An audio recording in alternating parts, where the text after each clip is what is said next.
But and we're Now? live. Yeah, Okay. now we're live. Go to Okay. it. Okay, so welcome to the Silerious stream gun debate, kind of, slash dumpster fire, kind of. We're going to talk about guns. So I honestly think like 2018, the narrative of the media is going to be on guns.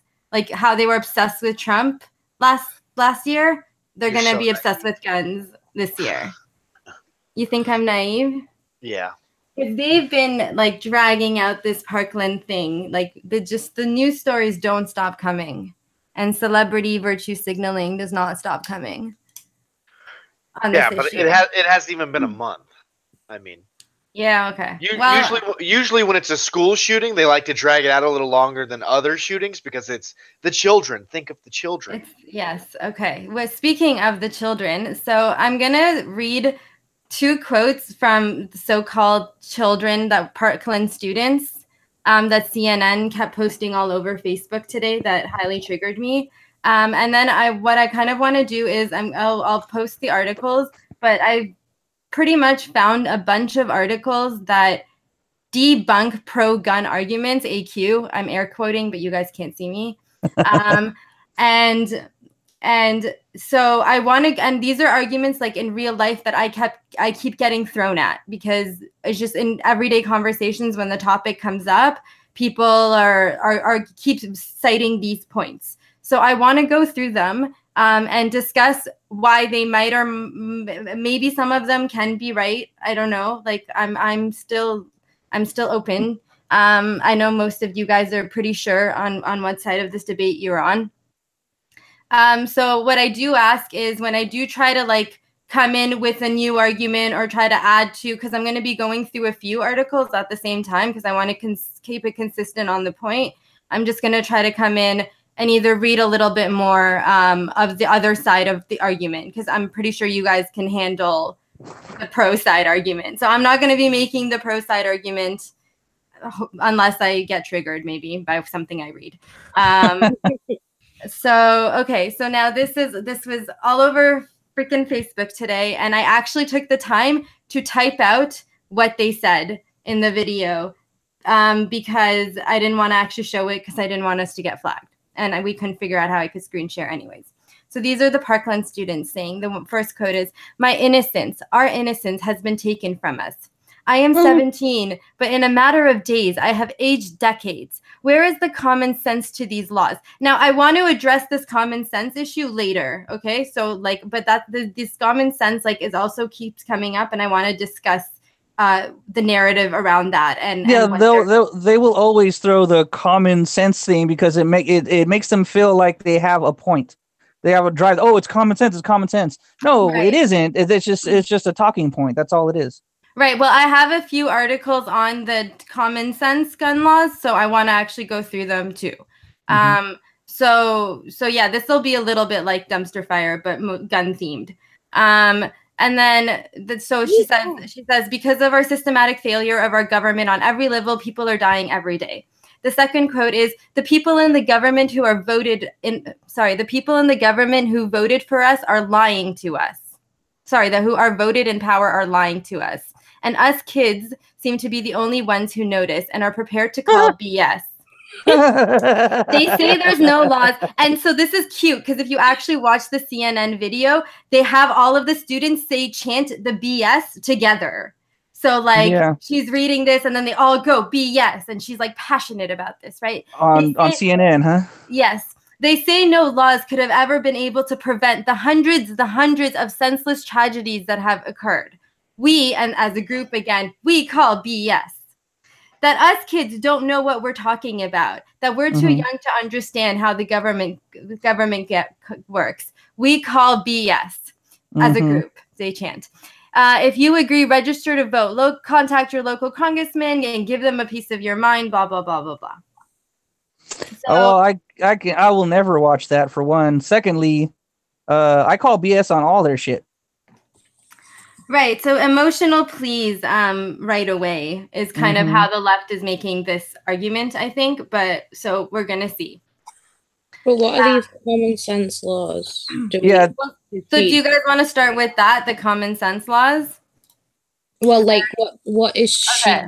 What Okay. are they proposing? So here, according to the Washington Post, 3 common sense gun policies that would save lives. I'm going to stutter and I have a problem reading out loud, so just bear with me. So here, let me post the article. It's like fucking guided reading at school. You read out the Have you been on Dumpster Fire? I guess Fern has never been on Dumpster Fire before. Okay. So I'm gonna like not read the whole articles. I'm just gonna get to the part where they make the arguments. Okay. Keep reading for $1. That's not happening. Washington Post, fucking trash. Okay, so the academic literature on gun violence reveals a number of common sense policies that demonstrably save lives. The most promising option Demonstrably, huh? Okay, so according to the literature, but the literature is not cited, but according to the literature, AQ, the literature. So the most promising option is the National Permit to Purchase, or PTP, policy requiring people to obtain a permit contingent on passing background checks before buying firearms. In a recent review of a dozen scientific studies analyzing gun laws here, okay, I guess do sources, Daniel Webster, John Hopkins, blah, blah, blah, blah, blah. The type of firearm policy most consistently associated with curtailing the diversion of gun to criminals and for which some evidence indicates protective effects against gun violence is PTP for handguns. Do you want me to stop there or keep reading more? No, go ahead. Okay. In Missouri, the repeal of PTP gun laws was associated with 14% increases in the murder rate, an increase of 16% in firearm-related suicide. Wait, what city? Where was this? Missouri, 2007. 2007. Okay. Mm-hmm. Okay, studies that examined Connecticut's 1995 PTP laws found that it was associated with a 40% reduction in state firearm homicide rates and 15% reduction in firearm suicides. Further, no substitution effect was observed in either Missouri or so I think by substitution, and substitution is in AQs. I guess they're saying another weapon is substitution effect, but they're saying no substitution effect was observed in Missouri, Connecticut, meaning criminals did not switch to another weapon when they failed to obtain firearms. Additionally, a number of states have passed laws designed to keep guns out of hands of perpetrators of domestic violence. Some states spare firearms those convicted of misdemeanor domestic violence. Others restrict people with domestic violence orders. No. That's nationwide. Anyone with a domestic violence, domestic battery, any violent crime, you're not allowed your firearm. You're not allowed a gun. That's it. Plain and simple. They will even come. All 50 states. Okay. So then these laws are already put in place. So is that ever after that one is the offense? Okay. So what about the national permit to purchase? Is that not something that's already there? It's not a permit. Okay, check it out. They run a background check for felonies and violent crimes that are not felonies. Yeah, that's the NICS background check. Every gun purchase that you buy in a store. Now, granted, if you're going to go to someone's backyard or someone selling, friend to friend or this and that, you don't technically have to do a background check. In Vegas, for instance, you're not allowed to do that either. People do. You're technically supposed to have what's called a blue card here. A blue card basically means that you the gun, it shows that the gun's registered to you and blah blah blah and all that other shit. So you can do, normally people, if they do private sales, like person to person, you have to show them your blue card. A lot of people will say, okay, well, we still have to we meet at a police department, we meet at a if they don't want to go to an FFL or wait all that time, then they go to a police depot, and there's a line specifically for private transfer of guns, and then someone said, this is the gun I'm selling to this guy, blah blah blah, and they do that. That's supposed to be what's happened, but it's not required technically. But any gun that someone buys, whether it's online or in a store, has to get a background check. There's no ifs, ands, or buts around it. So how did this kid in this Parkland shooting walk into a store and... The FBI and the police failed. Exactly, plain and simple. An utter failure. They didn't do their jobs. So, does the store... Who does the background? Did they Okay, look. Did he pass the background check technically? Yes. Is that what Yes. happened? He was Yes, he reported to the police and he was reported to the FBI, and then the FBI did not make any annotations to that would have restricted or shown up on his background check. They just ignored it. Yeah, and he also bought it last year, so no one knows the timelines of when he was reported or this and that. So we don't know if he was reported before or after he purchased the firearm. Because no one, they haven't let those timelines out. Regardless, though, Right. they were the ones that dropped the ball. Because if they were to have reported to him, if they were to have said, did what they were supposed to have do, and mind you, they said today that they dropped the ball basically, but they are supposed to have gone over there, taken his guns, or at least Yeah, they could have gotten a court asked him- order to take his guns away when he threatened somebody at gunpoint. exactly. That would have been all it took, and he would not have been able to purchase another gun.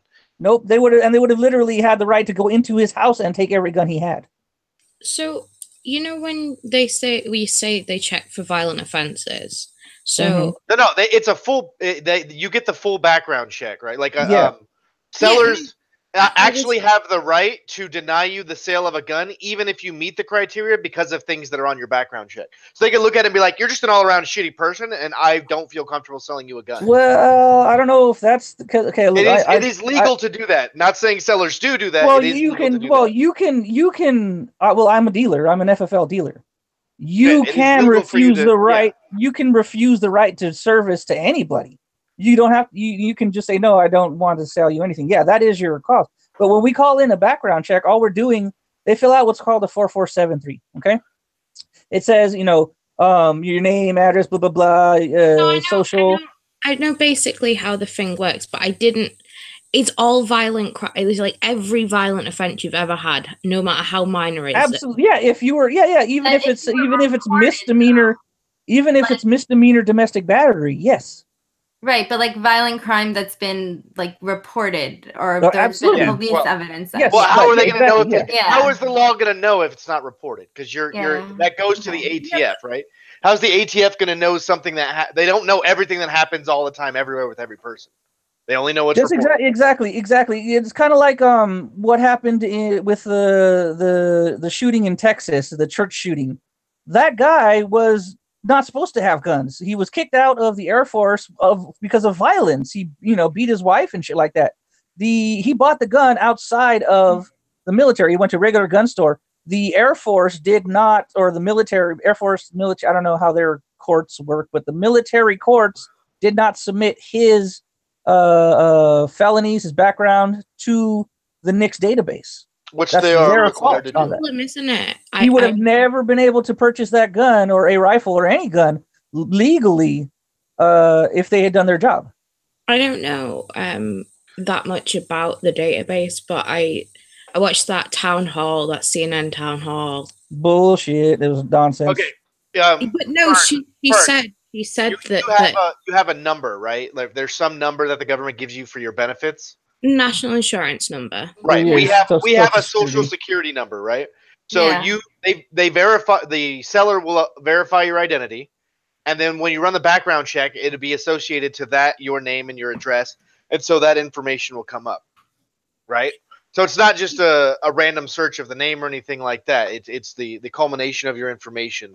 Like No, when you I get a know. driver's license, all of that stuff goes in a database as well, assigned with your social security number. I heard that the NRA woman say that it's state police and states that are under reporting to the Nexus, and it's not Yes. the So, fault okay. of the system. It's the fault of people not using the system properly. Exactly. That's exactly right. It's because there's not some like all the courts are not connected. All the states are like the only thing that is kind of I think the DMV is, but that's about it. They all still have to. So are you guys report- okay with like national level like stuff like saying It's that you a need crime database, right? Okay, No, but no, I'm just saying like, if you need to pass a test to get a license to drive a car. Should you Uh-huh. not have to pass a test to be able to own a Driving gun? is not a constitutional right. Yeah, it's not There is- not only It's not a right that, to own a horse or a bike or a scooter or a skateboard and or any form of transportation. There is no Okay, we'll right get to in the the Constitution Constitution. argument. I don't want to get there yet. Also that the any point of a national registration is literally the first step to confiscation. At that point, there's a list of saying But people it's- who has a gun. That's not what That she was is the- asking. No, Okay. if you want a registry. That's not what Well, she do was we have a asking. registry of Oh. drivers? Yes. I guess we do. Yeah. Okay. I don't know. It feels like you can see how that would be an intuitive argument to say that it should Well, like only if right you ignore versus the a privilege. Constitution. Okay, which we'll get to the Constitution argument. So Well, okay, no, I so think no, that this- is this the whole- answer to your question. I It's know, not- I know. not thing- having a- okay, that's the answer. And then I'm gonna This come whole back to thing that. is constitutional. The entire thing is constitutional. Okay, so then do you want me to that's go it. straight to the Constitution argument? I need to No. find No, it. no, no. You Well, no, can no. you the can go. pro-gun argument is it is a constitutional right. Therefore, all of the things that people want to do to take away guns are a violation of constitutional rights. Yeah, even the little Okay, things. so here's the arguments that are against the Second Amendment, baby. According to Rolling Stones, here's a good time to remind. Just let me make the arguments, guys. Just bear with me, okay? Yeah. This is an exercise. Yeah. Well, don't jump around. Continue where you were. Yeah. Well, Continue okay, on your- okay, fine. So then go back to the common sense thing. Okay, Yeah. so this is what. Well, yeah. So this is what an example I wanted to give to Fern. You remember how there were reports about police officers in Germany were not reporting crimes properly and not putting them in the statistics? It's the same problem that we're having with local police departments because they want to look good to try to get funding from their government by saying, "Look, crime's down," right? So they want to look good and look safe. It's a political game that they're playing. So they intentionally underreport crime so that it doesn't look like a crime-ridden neighborhood. So that their neighborhoods don't look bad and their police departments don't look like they're failing, which is a shit reason to do it. Because obviously it allows criminals to end up getting guns because the federal government is not being informed of these criminal offenses. I think we should just on an off note on that. I think we should definitely at some point discuss like a alternative, like what you guys think an alternative. Alternative to what? Like the police bureaucracy. So that shit like that doesn't happen. You don't get people like lying about numbers to get grants. Well, that's the thing. You have to regulate it. That is the only way. And mind you, that can almost never be done because there was going to be people who are going to gain the system specifically because that's how they get paid. Yep. You know, just like the whole one of the main arguments for gun control that pisses me the fuck off is this whole, they always say it, oh, the majority of people in America, 90% of people want gun control, blah, blah, blah. That fucking, the one thing that they say, that always 90% bullshit, was a survey of like 1,100 fucking people. That is nowhere near. In like Portland, Oregon. Exactly, in a fucking completely liberal fucking state. And of course, they don't say that. They'll put on the bottom, survey of 1,100 people at the very bottom in tiny little print. They will never go over that. They will just constantly say the majority of people, 90% of people, when it's a fucking lie. So that's not necessary. Well, there are actually, I don't know who it was. I think it was the New York Times, but they did post an article that said despite all of this talk, younger generations like millennials and youngers are still pro Second Amendment. Like they still are not more for. I think we discussed the actual generation of the kids who are on the news right now complaining about how we need gun control.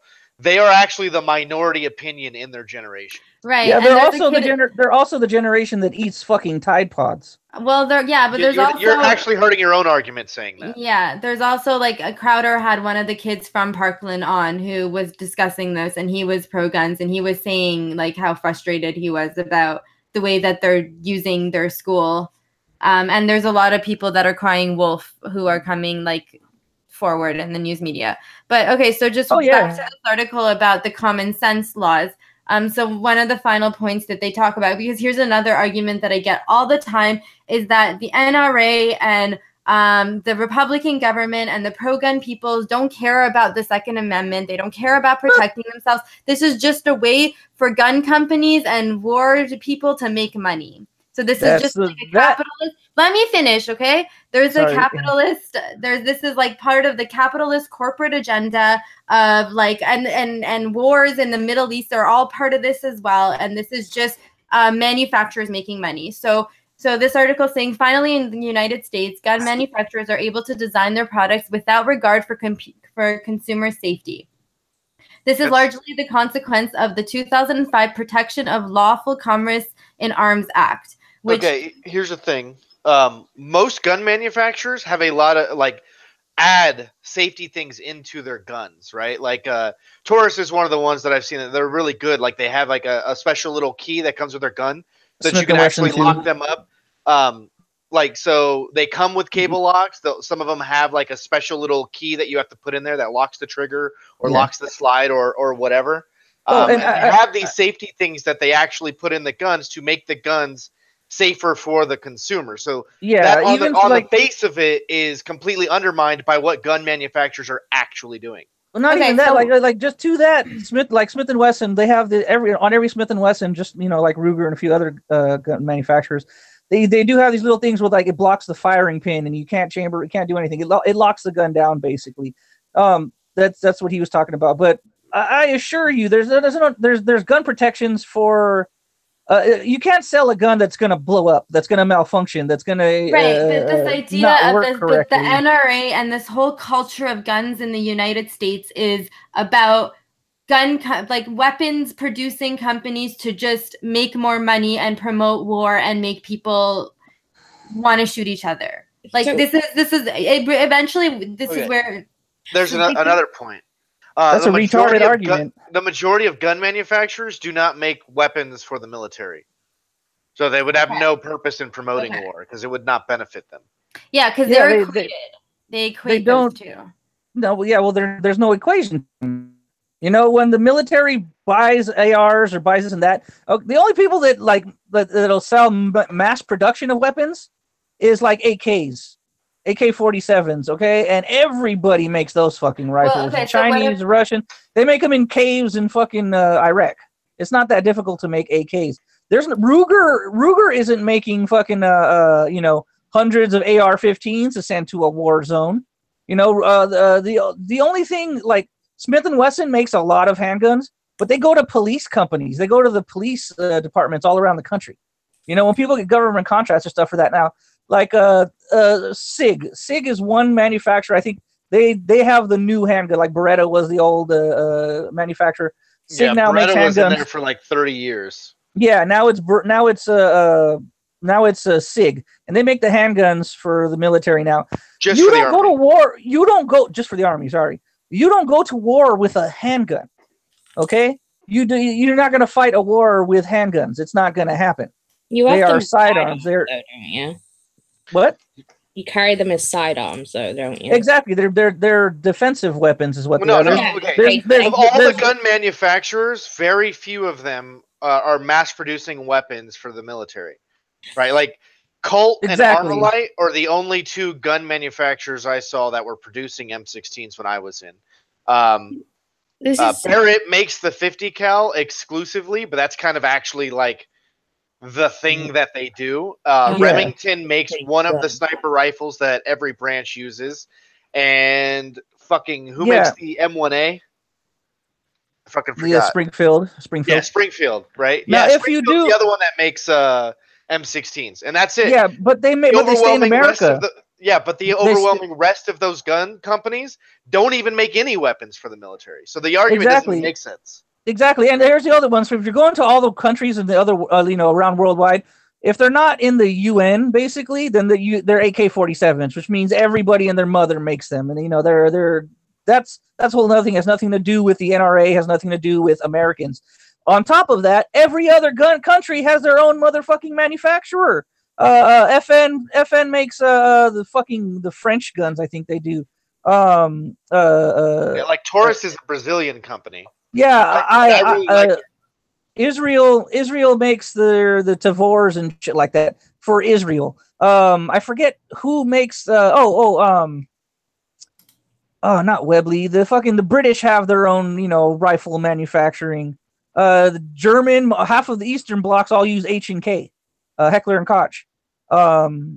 none of it has to do with the NRA, with wars or anything like that. None of it. Okay.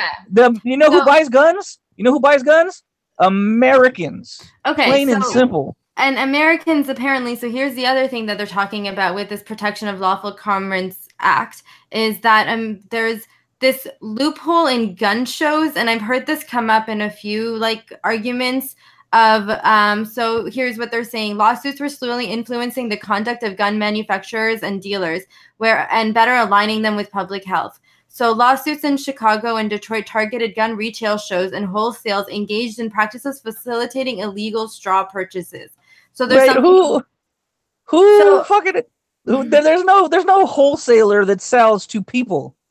I deal with wholesalers, but they sell to gun dealers. You have to have an FFL. You actually have to have a federal firearms license to buy guns. And the gun show loophole is one thing. Just like in Nevada and just like in California, if you go to a gun show in California and you find just a regular dealer, like some dude with a lot of guns trying to sell them, you're going to have to go through a background check. He will still have to transfer it through. Now, if there's some people at gun shows that are, it's private transfer, this and that, blah, blah, blah, that is something else. But they could go through go to the parking lot and do it. They're like, okay, well, let's not do it in the gun show. How about I meet you in the parking lot after the show?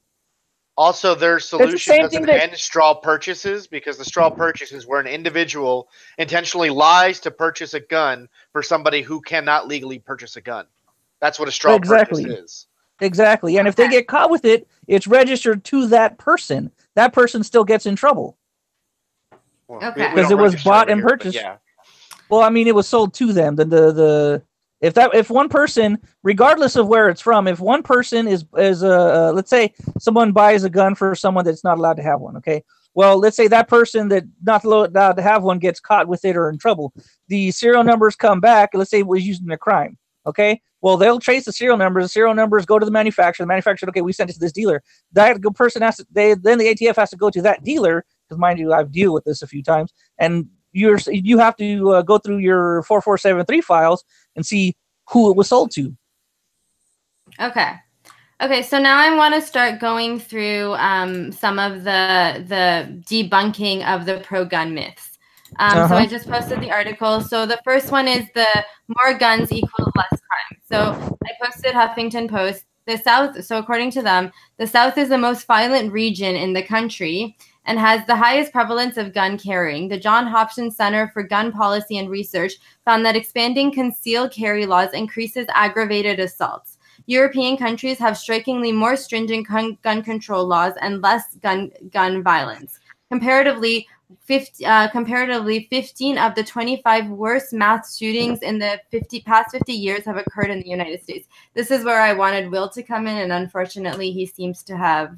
Okay, so the first paragraph in that article, where it says violent crime and it has a link, it literally is linking itself at Huffington Post. It just goes to another Huffington Post article. All right? So that's not really evidence of anything. Yeah, right. That's how they got. That's this is the sleight of hand, right? So they have more stringent gun restrictions and less gun violence. But if you look at the second point that they make, it's like, yeah, they have higher violent crime rates, but they have lower gun violence. It's like, yes, because violent people are still doing violence. They're just not using a gun. So, okay. So shitty people are still shitty people. Surprise, well, surprise. See, okay, so this is where so this is where I want to come into this argument. Where the right argument, underneath it, the UK has the highest violent crime rate in the world. There was one more thing I wanted to say though. Okay, go ahead. There are 15 out of 25 worst mass shootings in the past 50 years have occurred in the United States. So being the most liberal with our guns, we still only pull a little more than half of the mass shootings, which means that most of those mass shootings are happening in places, or the other half are happening in places with stringent gun laws. Also, they keep moving the goalpost on what a mass shooting is. Also, look at the size of Europe and the size of the United States. So right. Are we comparing all of Europe to the United States, or one individual? So here. Well, real quick, one thing I want to point out is, if you look at, you're going through all the violent crimes, this and that. If you just remove fucking New York, if you just remove Chicago and like LA out of that, maybe one other city, we drop significantly in the violent crime rate. The majority of that is because of the two most anti-gun democratic states in the fucking union. Cities. Okay. 3 states. Okay. 3 states, yeah. So the argument about the UK has the highest violent crime in the world. So the Huffington Post says, based on statistics, the UK violent crime rate is the highest in Europe and higher than the US. However, gun violence in the UK is substantially lower. Whatever, that's a dumb argument. There are several potential reasons for the high violent crimes, including the high fall of lead-based paint. Okay. Oh, okay. So they're going. I'm that going was- to move hold on. on from the Huffington Post and make the actual argument that. Okay, go ahead, Loki. No, never mind. Don't worry about me. No. Go on. You haven't said I already anything. forgot what I was gonna say. I don't need to say anything. We all Okay. ate lead paint You leave chips. St. Louis out of this.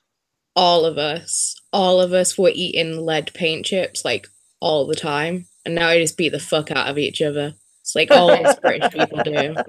So here is the link to the UK violent crime argument that debunks it. Okay. So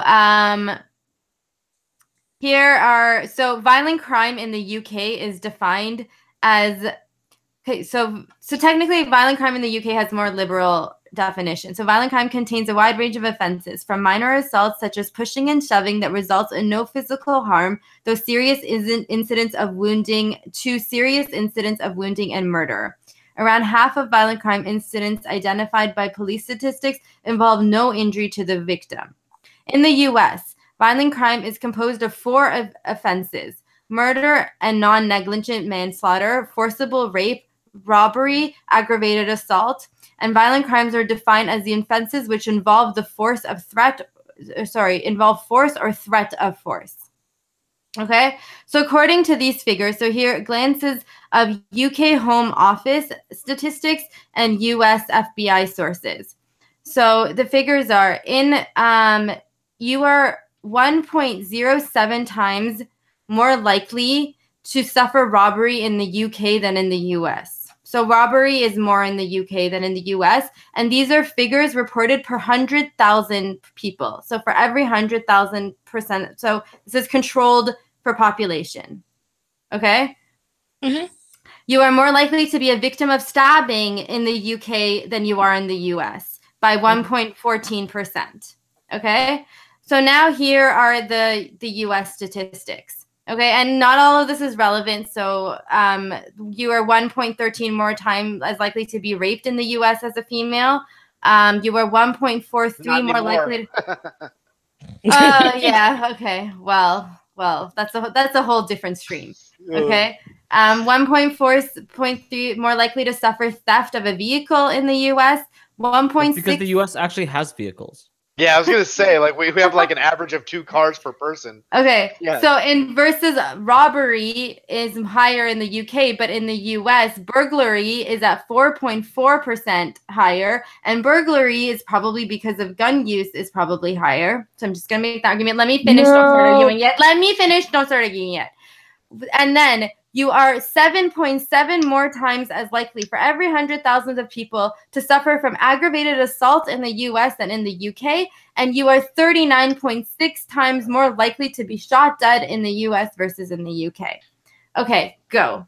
All right. So the first thing that I just want to point out is with those statistics, like he had pointed out earlier, if you're looking at like New York, yeah. If you're looking at Chicago, yeah. You're looking at LA, yeah. They really skewer those numbers. If you actually excluded those, it'd be a much different picture, right? Those major Democrat-run, gun control-having cities are the ones where all of that is going on. I have a quick question. I actually have a quick question this time. They said 6 times more likely to get shot in America than in the UK? Yeah. 39 times more likely. Oh, okay.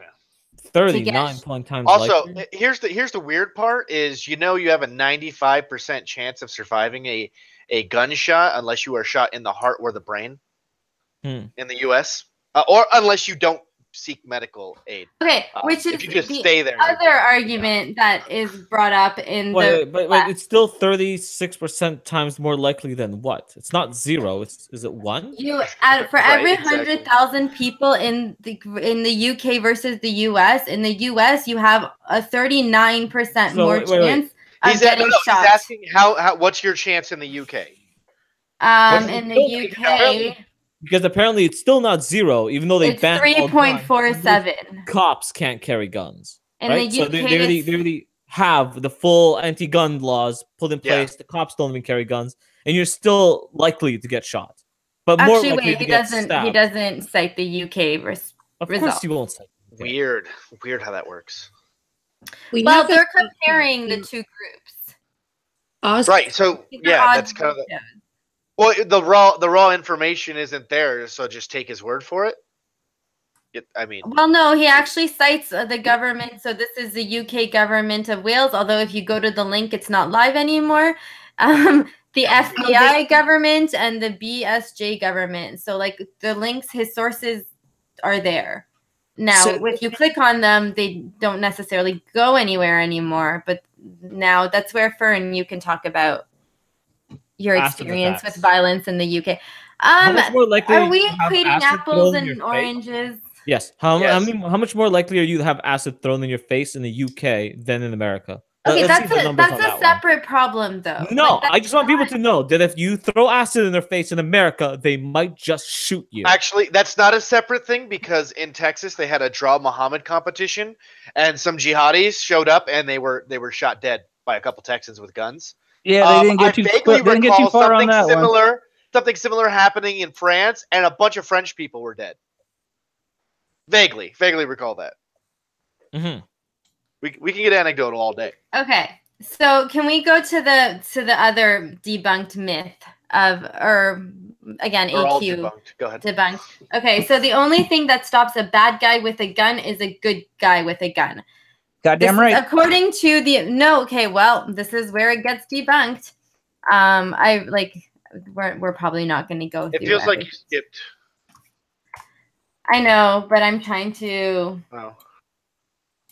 Well, I really wanted to attack the Australia's gun control caused its murder rate to increase. Okay, go ahead. No one's actually making that claim. And two, the decrease in Australia's murder rate is actually on par for what it was over the 15 years before they even enacted the gun buyback. I will say that, yes, murders went down, but there was a sharp spike up in crime in general. No. I'm saying the murder rate was it is a steady decline.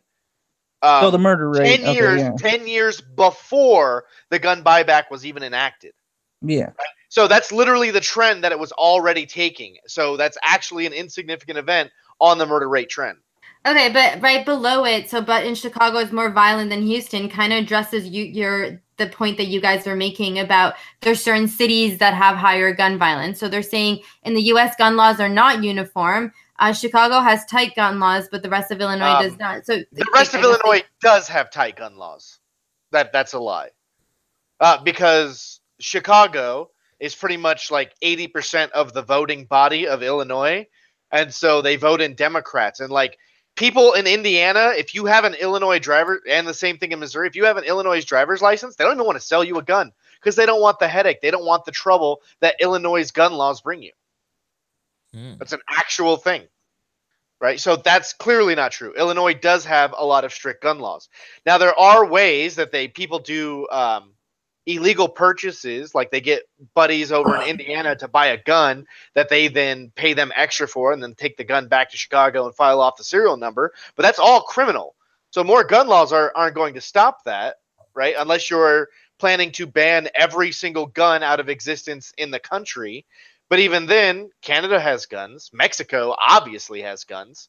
There's gun violence on the border 24/7. Yeah, did you know? And that's another thing. Mexico, no one ever does mention Mexico when it comes to gun violence. You're not allowed to have guns in Mexico. You're allowed to have 22 rifles. That is it. You cannot have a military caliber anything. Not 38, not 9mm, not 223. I think you can have shotguns. Does that stop them from getting fucking AKs and having their word fucking literally being like a... here's a debunking of that argument. If you take guns away, criminals will still get to them. So the San Bernardino shooters bought their guns legally. So this is according to the Odyssey, and I will post it in a second. Just take a moment to think about that. Criminals can illegally smuggle weapons into the United States, but our gun control laws are so relaxed that they don't need to. If you think about conservative politicians are concerned about this, then explain to me why people on the terrorist watch list are still allowed to purchase firearms. They're not. Because, It's the people who. It is the people who are on the no-fly list that they're equating to terrorists that are still allowed to buy guns, because there is literally nothing that is required to put you on a no-fly list. No, I think the reason terrorist watch list is FBI. There's absolutely no way anyone on the terrorist watch list is able to purchase a firearm. so. Right? Unless the FBI is failing to report it. Exactly. Because here's the thing: if I'm watching a terrorist, I tell the ATF, because if they try to buy a gun, I want to fucking know that. I think they're a terrorist. That would be a failure of the government yet again. Here's another thing. I have been selling guns for over 10 years, okay? I have yet to ever see anyone with even the half name Mohammed, Ahmed, blah, blah, blah. No, none. They never came into my gun store, I'll tell you what. Okay, so and mind you, here's the thing. That person, the San Bernardino bullshit, they were not able to get their guns legally. Their guns were straw purchased. Someone purchased their guns for them. That's a fact. Okay, so they're referring to the Orlando shooter and Dylan Roof, who got his legally, didn't he? Yeah, I think they are referring to the Orlando shooter. Which one's Dylan Roof? Dylan Roof is the one who shot up the black church to start a race war. Oh. I don't know that he got it legally, but he was fucking crazy. Okay, so I'm going to go through some more stats, okay? Yeah, Omar, again, actually, he was another one where it was the failure of the authorities because somebody had called that he was watching jihadi videos and shit like that, and the FBI questioned him, but they never put him on a list. No, they had him like on a preliminary, you know the word I'm trying to say, and then they took him off completely. Right, that's the FBI failing again. Yeah, 3 months before he did that attack. Our secret services are just as fucking bad. We had a documentary made about radical Islamists, and it was on Channel 4. And one of the guys who was on it remember that attack where they drove the vans into people and then went into pubs and just started stabbing people. Yep. That was one of the guys that was on that documentary about how he was a radical Islamist. Okay. I'm gonna come back to the gun laws. Okay, so the gun laws. I had one more thing to say since we were talking about the shooters. Okay. With all of the things where we can keep showing examples of the failure of the government to enforce the laws, how does taking your ability to defend yourself and putting it in the hands of these people who repeatedly fail that lead to mass deaths sound like a solution? Yeah, and that's the argument that ultimately made me come to the other side, but I still want to go through all of the other arguments anyways. Yeah, I'd rather die fighting than depending on incompetent people who keep failing. Yeah. Okay, so gun laws do not work because criminals do not follow the law. This is the myth, according to the left. The fact, according to the left, according to the left, a gun law is ineffective at reducing gun violence. Let me finish reading, okay? The fact is that some individuals will undoubtedly violate any given law is not a reason to eliminate such laws altogether. Strong gun laws, such as requiring background checks for gun sales, prohibiting certain dangerous people from buying or possessing guns, and limiting access to highly dangerous weapons of war are effective in helping and keeping guns out of the wrong hands in order to prevent gun laws and save lives. In 2016, a CAP study found that 10 states with the weakest gun laws have aggravated levels of gun violence that is more than 3 times higher than the 10 states with the strongest gun laws.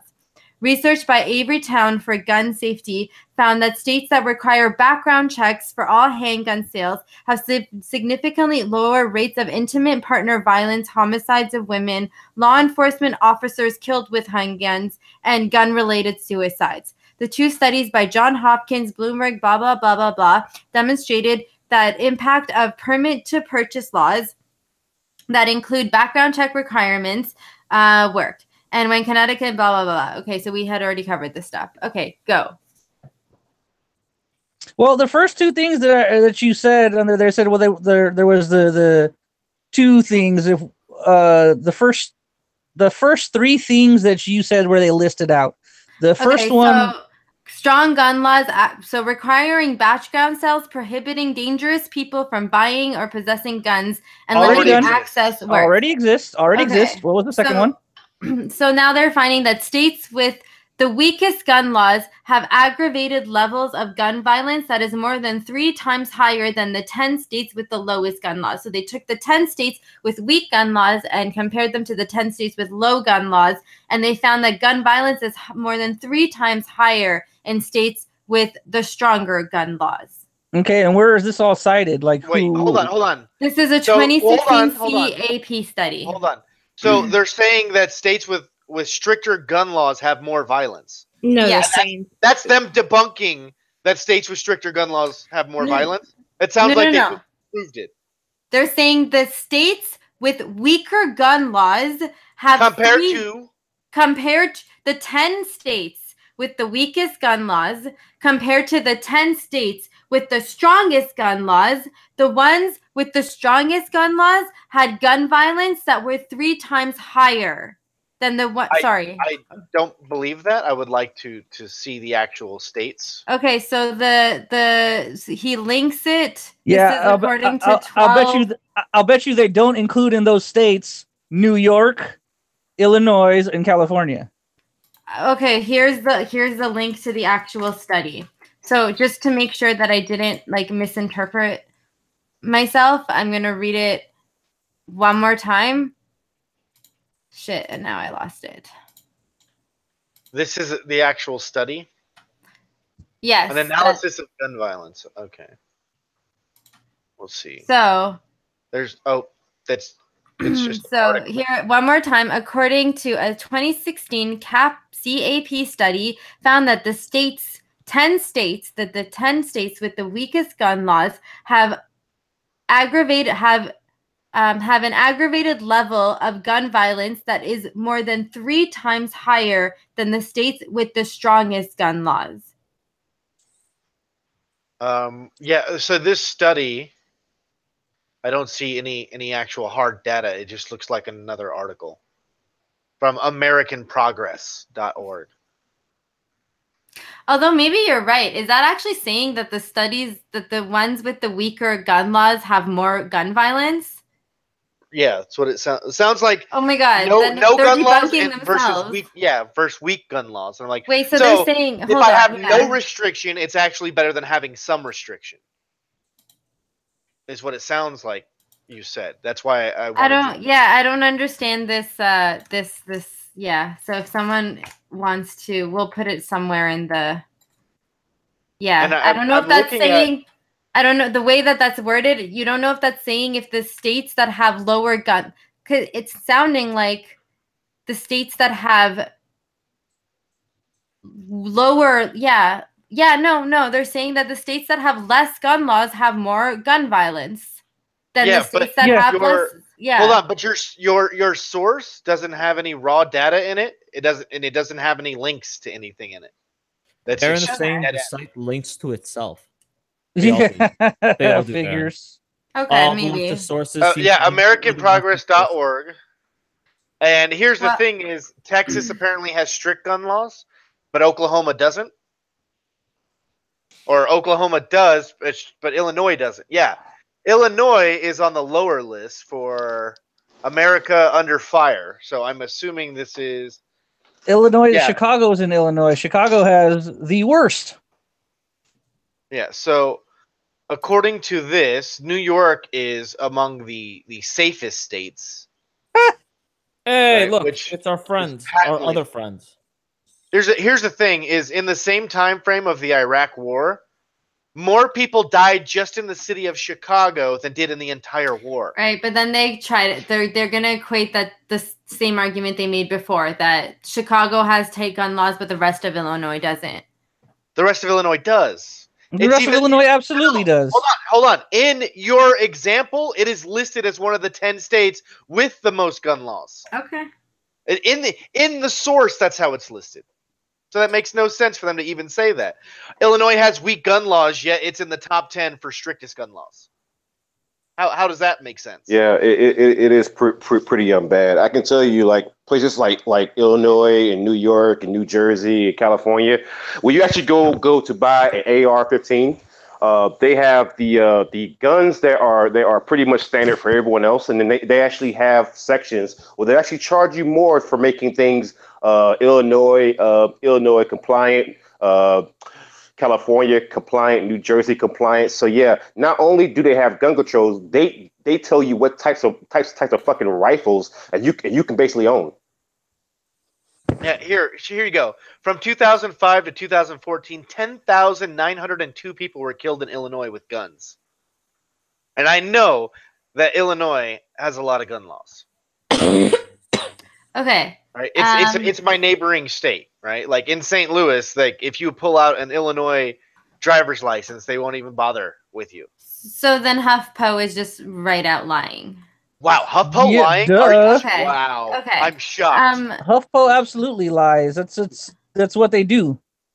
So I want to kind of move to the argument that we brought up before of the only thing that stops a bad guy with a gun is a good guy with a gun. So according to this, it's not the only thing, but it is the only thing you as an individual can actually truly rely on. Right? Okay, so you can't expect a cop to be there when something bad happens, right? And even Police so, response even so, if a cop does stop it, guess how he stopped it? With a gun.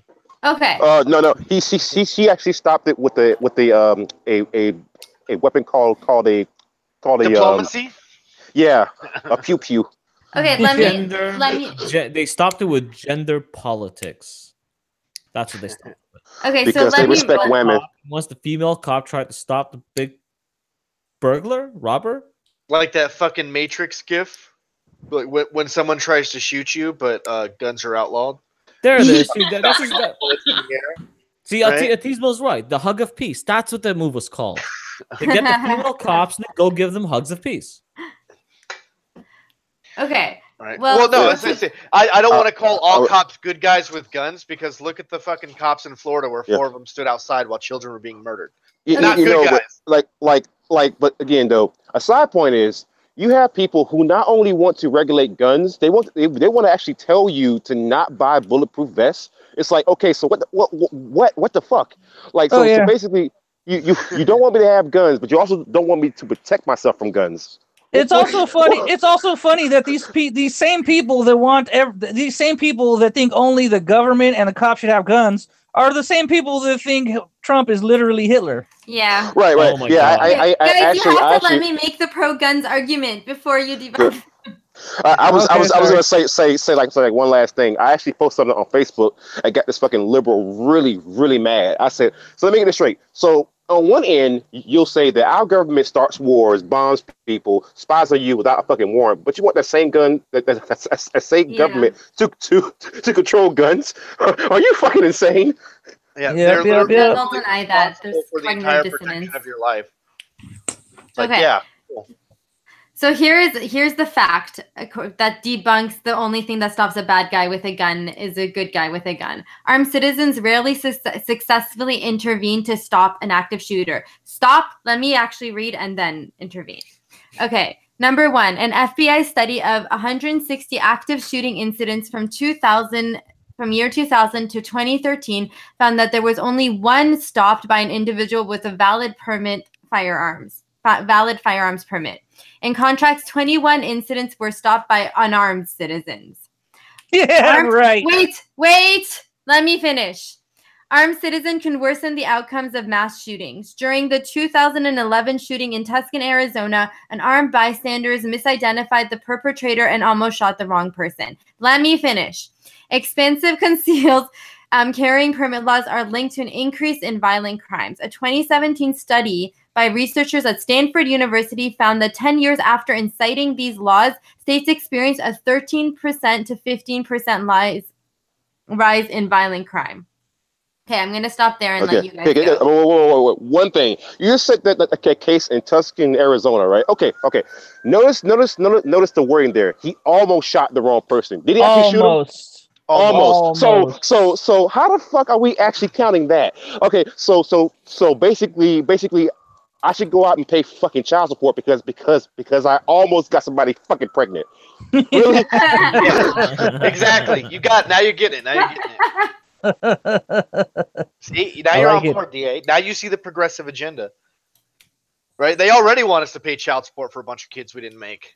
What's new? Yep. Right, but Very also true. in that shooting, that's when the Gabrielle Gifford was shot, as well as killed, as well as a 9-year-old girl while she was Mhm. giving a speech in like a fucking grocery store parking lot. Mhm. Right. And they're saying, and that's the other thing too. They're saying all the how many incidents have been where there was someone who had a gun but didn't start anything. I don't believe that study at all. How there's never been any, and I look a lot in the thing for Gun Saves Lives. It's a website, and it shows a lot of that things. People who constantly defend themselves against armed attackers all the time. There's hundreds of there's thousands of incidents that happen daily where that is. Now, and mind you you, actually. You guys actually picked a very good guy to bring in, which is me.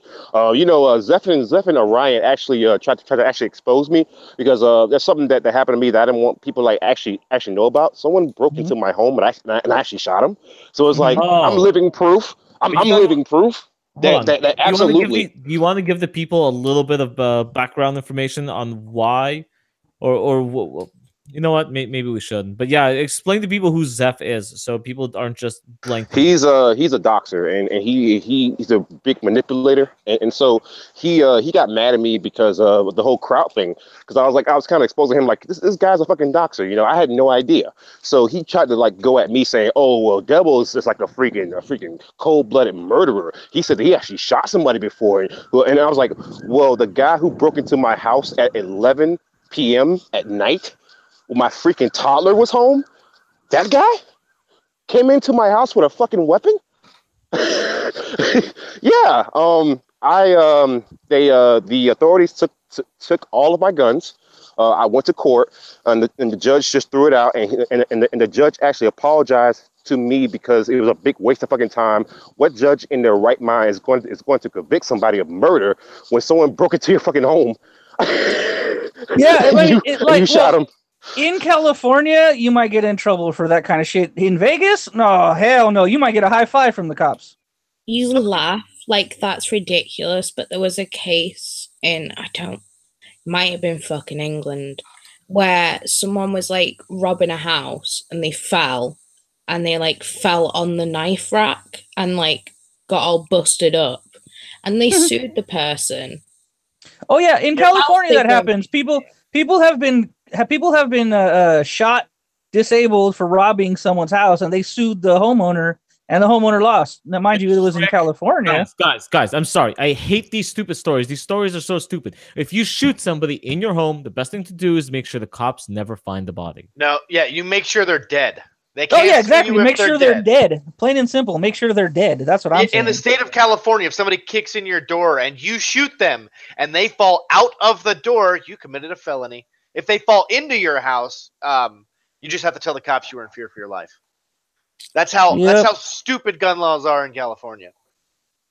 Falling backwards versus falling forwards make the difference. If you shoot the guy dead, the rest of your life. Whose testimony are they going to believe? Yours or some random gases escaping from a corpse?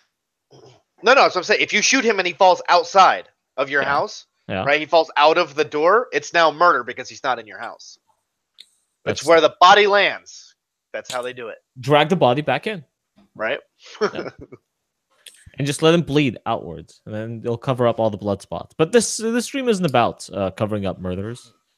That's why I was every stream I'm in is about covering up murders.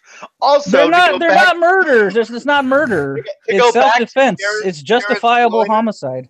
Jared Lee Loyner was a paranoid schizophrenic who did the shooting in Tucson, Arizona, because he felt a year earlier that Representative Gabriella Gifford did not completely answer his question that he had asked her to his liking. So then he plotted her assassination. That's why he did the shooting. Another psycho. Do you know what it sounds like? Just from an outsider's perspective, and I don't mean to like We should ban all guns and get puppies? the Shut up, American Redcoat.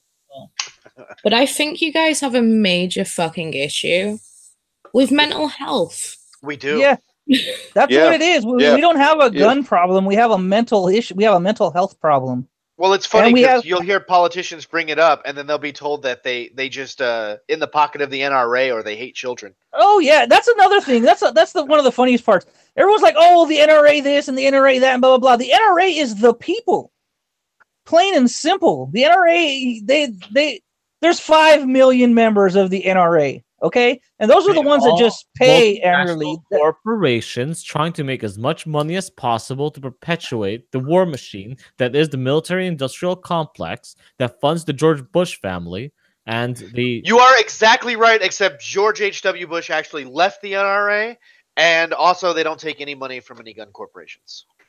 Other than that, you're spot on. Yeah, they actually a lot of the pro Second Amendment types of YouTube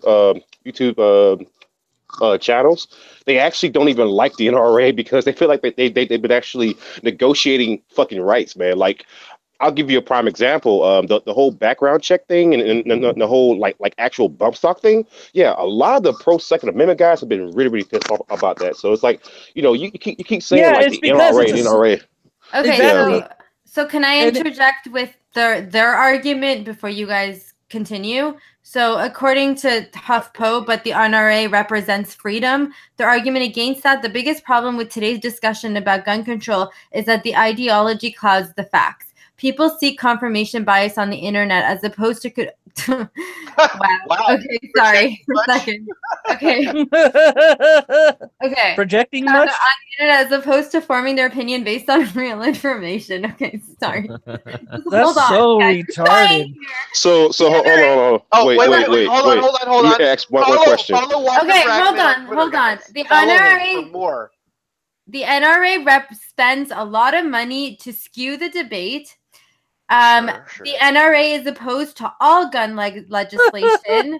That most ungunners, even though those who are members of the NRA favor tighter gun laws, and in the past supported gun control measures. And today the NRA, and this goes back to my point that I was making earlier, was that the NRA represents gun manufacturers who is on board of the directors of national committee, so that they just pay lobbyists lots of money all the time, and the only reason that they have a voice is because the rich corporate capitalist evil people who influence our politics. Go. No, here's what's funny about that. That's no. Here's the thing. Everything you just said is what they wish was the truth. That is nothing. That you literally described Planned Parenthood. That's what you just did. Literally described Planned Parenthood. And Planned Parenthood not only spends more money, they get actual money from the government. So here's the thing, man. I can make the case a whole lot better. Here's the thing. So show me who is running the NRA right now. Who is in bed with like a gun manufacturer? Because I actually work for one, and they don't even like the fucking NRA. Okay, I can tell you a lot of them don't. Well, so that's what they're saying, that most gun owners, even those who are members of the NRA, favor tighter gun laws. Bullshit. No, they don't. That's that whole 90% bullshit again. That's that one survey that they always fucking repeat that was only 1,000 fucking people. Okay. No, I think the one question, I reckon they've done it and they've skewed it and had like one question in regards to, I don't know, mental health and emergency seizure of weapons. And I imagine if someone writes on Facebook, I'm going to kill you to someone, the police should be able to like get a warrant and get his gun and seize it for a while. That is very possible. That is actually the standard. What can happen? Yeah. But I think that's what it just doesn't happen that often. Wait, hold on. I got your smoking gun, Siggy. Are you ready? Yeah. There is one person who is on the board of the NRA who is somebody that worked for Freedom Group. There you go. There's your smoking gun. Who's the one person? Say that again and explain it to me why that's Freedom Group. They're a Remington. Yeah, they purchased Remington. They own a bunch of right. It's an investment group. So this guy, he works for them, right? He's an executive for Freedom Group. He is also on the NRA board. His name is George K. Colatides II. So you know he's a white supremacist, bigoted piece of shit. There are no gun factories. Okay, wait. So you guys are saying that there is no corporate interest in the NRA. None. That gun manufacturers don't have a corporate interest. The name of a guy. And there are no ways that people who manufacture guns and who want to sell guns, who also pay people in the government, could be influencing. I don't know. To what end? How? What exactly are they influencing in the NRA? And how much are they paying officials? Because they don't make they spent how much did they spend on the presidential campaign? $5 million. Yeah, they donate to political campaigns, but they don't lobby. Okay, that's one thing. Two, there's no benefit to any gun manufacturers to be greasing wheels at the NRA anyway, because the NRA literally, the primary thing that they do is teaching people gun safety and giving out bumper stickers. Right, and there's actually two factions within the NRA. One is the no compromise crowd. The other in the other half is the ones that are willing to negotiate on the second amendment. So so basically you already have two warring factions within the NRA right now. And if you want some more evidence of that, go watch any of the pro second amendment types of YouTube they're coming channels, for you. Right? They're coming for you. Yeah, and I watch the military arms channel and Guns and Gadgets, the demolition ranch,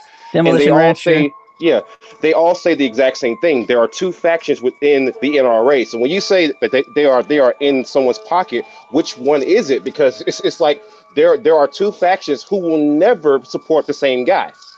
Okay. Also this, Siggy, they're trying to act like it's some big deal that people who are pro-gun, who are like firearms instructors and competitive shooters, are in prominent positions in the NRA. No fucking shit. The National Rifle Association has a bunch of people who have fucking rifles in it. Wow. And mind you, Freedom Group, all Freedom Group is an investment corporation. That's all they are. Granted, they work mostly with guns, but they work with outdoor stuff.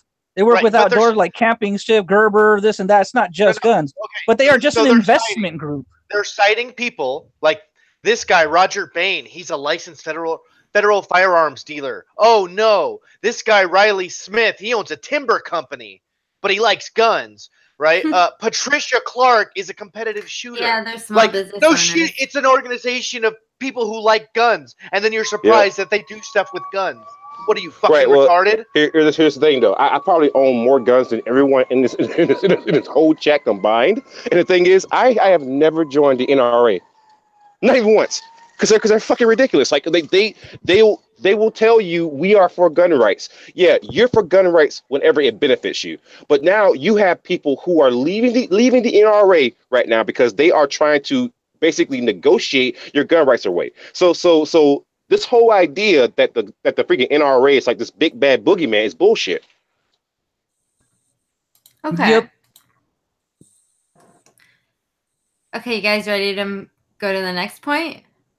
Yeah. Well, I wanted to finish the one thing that we were saying earlier. There was those three things about they wanted stricter background checks, and then there was something else, and then another thing. Pretty much stricter background checks. Like, okay, well, the first two things you said are already in place. It's the third thing that was the weird one. They said military style arms into the public. They want an assault weapons ban, plain and simple. And they will, mind you, what they consider an assault weapon is not an assault weapon. That's just, again, left wing nomenclature. AR and stands for AR-15, yeah. I actually just read an article from MSNBC, and it was talking about the original creator of the AR-15, and they were saying, well, I Eugene can't remember Stoner? the guy. Yeah. They were saying that his family was saying, well, this AR was not meant for civilian use. And the funny thing about that whole article is that not one name is mentioned except for fucking Stoner. It said, well, they wanted to hide their names to protect themselves. I was like, wait. So the man who created the AR-15, meaning you guys have ARs everywhere, lined up. You are entitled to his fucking fortune. All right, you are scared of putting your names out there. The NRA has been putting their fucking names out there for goddamn decades, but all of a sudden you are fucking afraid. That sounds like bullshit. They are just making up. Hold on. Yeah. The AR, the original AR, was not designed for civilians. It was designed for the military, right? But the AR-15, the thing that we buy, is not that gun. Yeah, the one that No. the original not. M16, Yeah. the original AR-15 became the M16, and mind you, it was also fully automatic, and it sucked. Right, and that is not the gun that we're talking about. That is purchased today. You cannot buy a fully automatic rifle. Well, you can, but not a civilian, regular person cannot purchase it. It was made It was made after 1986. There, you can purchase fully autos and tri-burst and all that other shit. You can buy silencers too, but it's heavily regulated. You have to have a $200 tax stamp. You not only go through a regular background check, you take an FBI background check, get fingerprinted again. You are absolutely on a registry at this point, and you get re-fingerprints, all the stuff, FBI background checks. There's a lot of shit you have to go through to get a fully automatic, and it's not cheap. So that An kind of AR gets back to how did this kid get his hands on one. So going back to the Parkland shooting. Who got their hands on a fully automatic weapon? Not a fully automatic weapon, but is an AR-15 something that necessarily needs to be protected under the Second Amendment? And we'll get to the Second Amendment argument later. Siggy, but I'm just saying, like, this kid, how did he get his hands on, like? Oh, let her finish. This weapon that's like it's not like to protect yourself. This is like a weapon that you're using to go out to shoot people. Siggy. Wait, yes. Say that again. What? It's not like a handgun, or it's not something that you can make the argument of self-defense. Like when you're getting your hands on that kind of a weapon. Do you know? Okay, yes, an AR-15 allows one person to defend themselves against many. Not just that, it is also equally the same type of rifle, sort of, that we can use against a tyrannical government. That's the whole point. Not hunting, self-defense, yes, but the Second Amendment is our last line defense against a tyrannical government. You can't do that with handguns. You can't do that with hunting rifles. You have to have something at least I don't want to say as powerful, but because they're not fully automatic. But you need something that the military uses. What do they use? They use fully automatic M16s with 30-round mags. We can have semi-automatic rifles with 30-round mags. Here's the other thing too. I teach a lot of people to shoot. I train people all the time. Okay, one main thing that we do that we teach older ladies, I'll say, is to use an AR-15. It's very lightweight. They can, with certain optics on it or laser or whatever, they can load it, they can chamber it, they can do everything with it. It's like the old saying goes, or the old poem: "Fear no man, any man, no matter shape or size. Just call on me in times of need, and I will equalize." And that's exactly what the AR-15 is. It is an equalizer. Doesn't matter who you are, this and that. If you have an AR-15 and you're 90 years old and can, barely pick the thing up, you can absolutely take out and defend yourself against multiple people. Because it is lightweight. Well, the reason, mind you, not that they have to use it, but what's good for one person might not be good for another when it comes to defensive weapons. And the AR-15 is a huge part of that. Some people, because the AR. Well, I'll say that like because the AR is so modular, it is so easily modified that literally anyone can use it. Like I've seen Yes. people who only have one arm, but they get like a fucking prosthetic arm, and they can still fire the AR-15 versus like a fucking bolt action rifle that they can't actually operate because they only have one goddamn arm. So it's something that should be available to the public. Absolutely, 100%.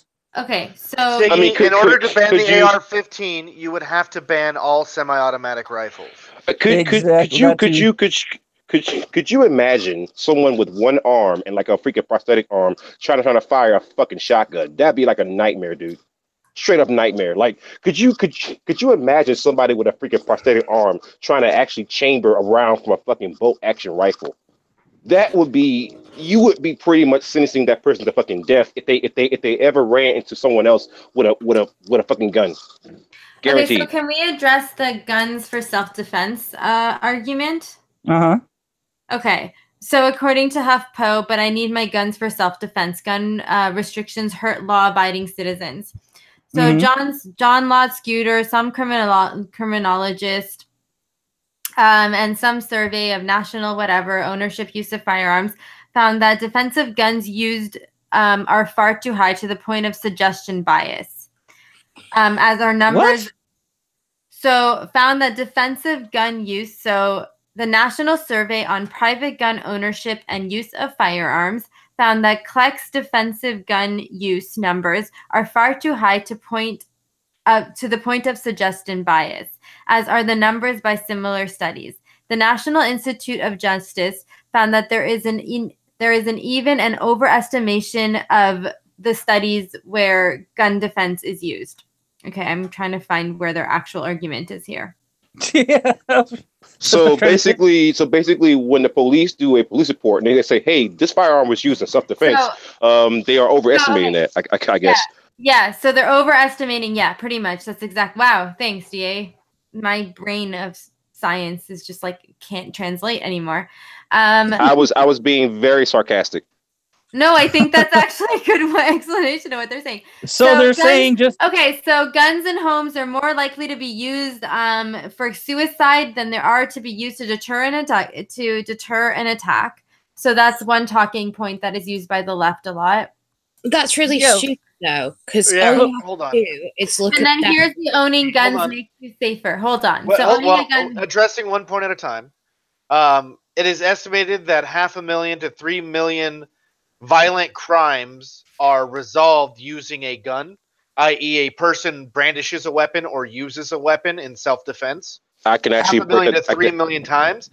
That is way higher than people who are accidentally shooting themselves. Yeah, here's the other thing. I can actually estimate it. I can actually give you a good background on how they actually reach those numbers. So when you actually calculate the 500,000 to 3 million, that actually sounds like a pretty big goddamn gap. So the reason why the numbers are like that is because of the moral type of a question. When people use guns for self-defense, oftentimes they don't actually kill the attacker, right? They don't actually kill the perpetrator. So you have to kind of estimate right. So you have to actually calculate the numbers from people who are actually killing. Right. So like for example, I've only used my gun once in self-defense, right? But in the front of my house, I have a sign that says, proud member of the NRA, even though I've never joined it. So basically, if I actually brandish that weapon, and I've had to do it like 4 times in my fucking lifetime, 3 out of those 4 times, the person just like ran off. Yeah, it goes unreported. I have no reason to call the cops when a crime didn't happen because I stopped it before it happened. Exactly. No, that's the point. Okay. Even when people do commit the crime, or not commit the crime, but even when people say things like that, like they'll pull their gun and a crime leaves, and the crook leaves, or they get left alone, or whatever. They don't report it. That's one of the main things, is because not only did nothing happen, the cops will come and say, okay, they'll take a report, but that's it. You didn't commit a crime. You didn't do anything. The cops, okay, well, we'll make a report. So you pull the gun and someone left. Break it down. I can break it down in two other ways. So let's say you have like a prison, right? And let's just take out guns. Let's say like shanks and like fucking shivs. If you have a shank or like a shiv, the fucking rival gangs are less likely to go and want to attack you because you are actually armed with a fucking weapon. If it's just like fists and like feet, they don't actually care. But then on the flip side, let's say that I'm walking down the street and I'm fully armed, right? If people around your neighborhood know that you are actually armed, and all the times when people get their houses broken into, or it's like a fucking rape or like a child sex crime, people tend to do that to people that they actually know. So if that person knows you and they know that you have a fucking gun, they are less likely to want to go and fuck with you. All right. So with that said, oftentimes guns, just a mere presence or like a fucking rumor of a gun makes a person less likely to go and want to fuck with you. Because I'll give you a prime example. Let's say that you are a serial fucking rapist, right? All right. Are you gonna go and rape somebody who is well armed? That's fucking suicide. Okay, see, like, but the left and like people like me don't believe that those kinds of people exist. Like, Really? The chances of you They being a ignore victim. reality. Okay, so the chances of you being a victim of a serial rapist in reality is so low that the justification, and this is what the argument is of the left, owning a gun makes you safer. You're saying that owning a gun puts you at heightened risks of gun violence. Hold and on, so hold they on. found, DA, I'm sorry, just let me make the arguments and then I'm debunk sorry. it. This is the whole point of the stream. You debunk the arguments. So numerous studies have shown that gun ownership increases risk of both gun-related homicides and suicides. Gun in the home are particularly dangerous for victims of domestic violence. The presence of gun in a home and a history of domestic violence increases the risk that the women will be killed by 500%. Guns are intended for self-defense or commonly involved in fatal accidents. Studies have shown that across states, higher levels of gun ownerships are heightened to higher rates of unintentional firearm deaths. So guns are more often used in criminal homicides than in justifiable acts of self-defense. Right. Well, here's one big monkey wrench, right? You said the people like you and the left. Well, the left is also the same ones because you actually said that in response to me saying, this person can like actually stop a rapist by having a gun. Well, the left is the same are the exact same people who are telling me about fucking rape culture. So either those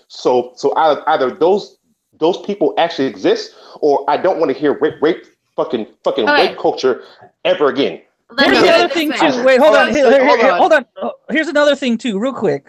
One of their things is, oh well, you're more likely to have violence or you're more dangerous with a gun in your house than not to have one. So just let me That's the same argument that you can. I'm more likely to shoot myself with the gun than to stop a serial rapist. Okay. You're also more likely to drown. You're also more likely to drown if you have a pool in your house. Right. Hold on. Here's like the whole thing. Go ahead. Hold on. Okay. So from 2000 to 2010, 335,600 people died due to firearms. 61% of those deaths were suicides. Over that same time period, an estimated I don't even know. 5 million to 30 million defensive acts were committed with a gun. So which one of those sounds like a statistically more likely that you would use the gun in defense of yourself or die at the hands of a gun for owning it? I don't like this argument of like 300,000 versus 30 million. 30 million in a decade of defensive acts with a firearm versus 300,000 people who died. 61% of those took their own life. Okay. Right. Much, much higher chance that gun is going to be used for good than bad. Yeah. Right. And then the whole suicide thing, right? So I actually addressed this in one of my videos, and I kind of crushed it. I actually convinced an anti-gun person to stop using that argument because they realized how dumb they fucking sounded. So they said, "Oh, wait, okay, well, we should limit guns because of all the fucking suicides." I said, "Okay, let's go and look at the actual suicide numbers." So with fucking China, China in 10 years' time, they've had more people commit suicide than what some countries have available for goddamn citizens. And most of their people do not own guns. So what's your argument? Yeah, the overwhelming Yep. majority of their people don't own guns. Even if you look at UK and USA, which are, I don't know, comparable quality of life wise. Yeah, I would agree. I mean, some parts, like, I mean, if you live in the slums of like Chicago, it's comparable to living in England. Yeah, in a shitty spot in London. Yeah. I saw the statistics, and all that happens is gun suicide drops to like the 18th most popular suicide method for males in the UK, and asphyxiation hanging goes top, whereas in America it's it's guns, asphyxiation, hanging, and Yeah, we still I mean, have the same. We still have the same pretty much suicide rates per capita. Yeah, it's just how they right? do it. Well, no. Well, here's the thing: suicide, right? So you can, if somebody's going to kill themselves, they can use a gun, which is quick and relatively painless, unless they really fuck it up, or they could do something that's a lot more painful. Yeah, like hang themselves, If throw they're themselves from going to do it bridges. anyway, do you not want it to at least be the least painful possible? Exactly. The possible No. choices. I think You know, I hate to bring it up, and God rest her soul, but I had a cousin who killed herself by throwing herself into the freeway. So Yeah, the not argument high on my list of choices. I'll throw that out there. the argument is behind. So there is an argument behind getting rid of guns because of suicide, like, you know, getting rid of them from suicidal people at least, because you don't get much time between putting a gun in your mouth and going pulling the trigger. Do we Well, want you have plenty. You have plenty of time before that. Is the thing. Yeah, but Well, no. Yeah, okay, so this is what I would say. Like, If your suicide rates are still high, then clearly that's not solving the problem. No, I know, but that's the idea behind it. Right, that's what I'm saying is, if you look at other countries where people are still killing themselves at, you know, comparable rates, that isn't solving the problem. It's just making their death more painful and gruesome. Yeah, I like your argument trigger because it's like it's almost cruel. You know, you're saying that hey, I don't want you to kill yourself in this way. I want you to kill yourself by, I don't know, cutting your fucking wrists. It's like, well, the proverbial option is to get them to not kill themselves at all, but taking away one method isn't going to stop them. They'll just do it in another way. Like, that's not addressing the problem; it's addressing a symptom. Have we already gone over all the statistical pitfalls of comparing country X to country B as far as demographic differences and so on? Yeah, No, you're late. Yeah, I know. We didn't go over I'm sorry. that. Family emergency. Very sorry. Well, we'll have to go. We did discuss the UK versus US statistics. What did you think of those discuss once you looked into them a little bit more, Siggy? Yeah, we didn't. We just talked about it. We didn't actually go over. Yeah, anything. So we can still go into it. But I want to get into this is a mental health. So I'm just before you, I'll let you guys finish. But once you're done, I want to get into. I was going to say. Go ahead. I was going to say. There's also one thing that we got to address that I hear constantly, and it's one thing that gets my last goddamn nerves. Mind you, like you said, Siggy, mostly it's people on the left who are making these arguments. Now, mind you, the left always told you about inclusion and diversity. Let's not exclude people. But when you discuss like gun violence, they'll say, of the developed world, the U.S. is the highest. It's like, of the developed world, aren't you excluding a shit ton of goddamn countries? It's like, we can't actually include them. Why not? Well, because reasons. I think they're comparing Western culture to Western culture, though. Which is bullshit. So the UK. Wait, hold on. If all cultures are equal, why are we only comparing Western culture? Well, yeah. Because those laws, those governments are considered as corrupted. It's like comparing apples to apples. You're comparing apples to oranges right now. Oh, so compare white people to white people. Wait a minute. Yeah. Oh. Wait a minute. Sounds racist. You can't do Western country because to problem say compare Wyoming with New York, right? Or Chicago. Hold on, you cut out a bunch. Was it just me? Yeah, he did. Sorry, can you repeat that, please? I think he missed the sarcasm now. You can't. Well, but you can't compare, say, Wyoming to Chicago, right? You can't compare Scotland to Illinois. Not only are they both Western countries, it's the same stupid country. So according to the left, and we kind of talked about this earlier, is that the narrative that they are getting, and again, we can't follow the sources, but according to their sources, the states and cities that have the most relaxed gun laws actually have more gun violence, according to their sources. Compared to this, right? But like this is what they're being told, and I you guys can go back into the stream. We've just so like yeah. So this is what they're. So we need to explain that that's not a fact. Well, I mean, okay. So have you seen the FBI statistic? They cite the FBI statistics. That's the funny thing about statistics. Everyone can cite them and use them. No, I mean, okay, fine. You can say FBI, but if you actually look at the numbers, it wouldn't support that argument.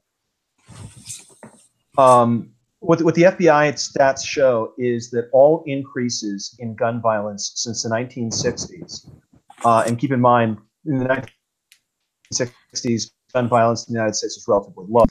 But all the changes above that baseline have been urban drug and gang violence.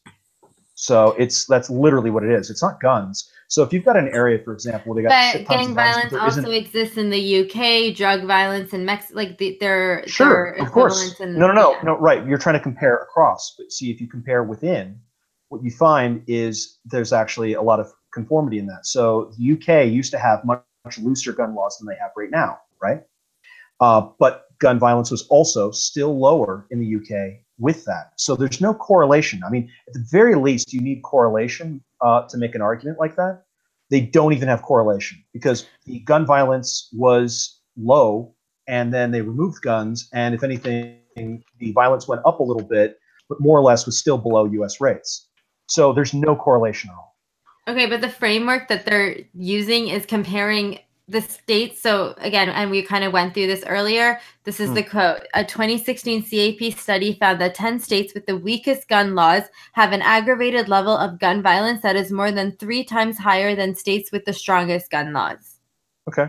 So this is saying that states that have lower gun laws actually have more gun violence. Sure. And let me go and just use some Siggy to ask extra questions on that, don't you? Right. Well, here's the thing. Let's just use a bit of common sense. There isn't a southern state. So humor me and actually take that as a fact and then argue. Like let's say, like maybe they're wrong. They're lying. This is a made up fact. Okay.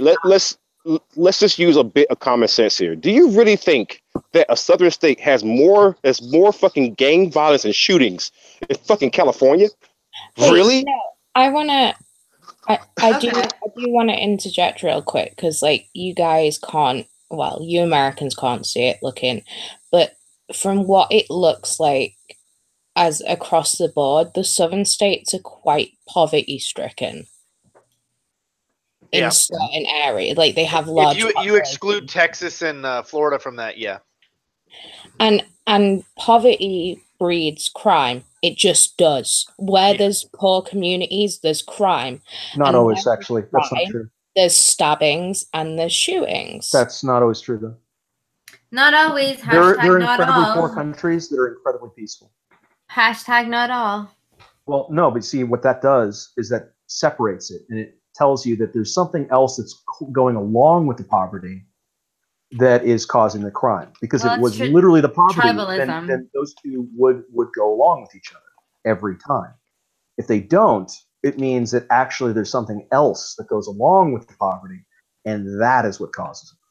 Right, and like there's certain things that just doesn't make any fucking sense. Like for example, the fucking left, they will say that veterans with PTSD shouldn't have guns. And the funny thing is, even though we have veterans who are homeless, we have veterans who are in poverty, we have veterans who are on goddamn food stamps. The funny thing is, when you look at veterans, they actually don't commit a lot of crimes.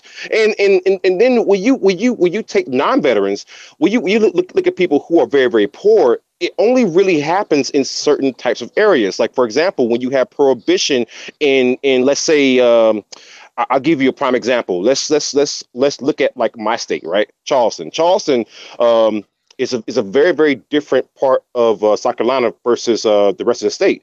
So this state has various parts of it that are very very blue. Like for example, Charleston and like North Charleston, where where you had that one crazy guy, the white supremacist guy. What's his name is Dylan Roof. Yeah. So you have prohibition there, you have welfare there, you have everything there, and yet for some reason they have so much gun violence, and yet unlike the rest of the state, they actually have separate regulations just for guns. So if the whole gun regulation thing was actually working, why is it that every time that I go down to fucking Charleston, me being a goddamn 4-time goddamn combat veteran, and I got guns and everything, I won't even go to goddamn North Charleston. If gun regulations were actually working, why is it that someone like me is fucking afraid to even like go there? Because violence is inherently a social economic problem. Oh, there's one other thing, Siggy, that was sticking in my craw that we moved on. The neighboring states don't have the same gun laws. That's why the gun violence is still high in Chicago. Yeah. Actually makes no sense, because shouldn't it be high everywhere else where the guns are? Why is Chicago so much higher with the strict gun laws compared to the other places with no gun laws? And when you look at states like fucking Vermont, who's actually a fucking blue state, look at places like South Dakota or North Dakota. I'm using Vermont because that's where fucking Bernie Sanders is coming from. The funny thing is, it's true. Yeah. The funny thing is, there's actually a YouTube guy by the name of Sticks Hexhammer. He's a proud fucking Second Amendment guy. I like Sticks. And they have very relaxed gun laws. If a fucking Democrat tries to run on like an anti-gun platform, they don't get fucking elected there, except for like Bernie Sanders. He's the only guy to ever get elected there who's actually anti-gun. He's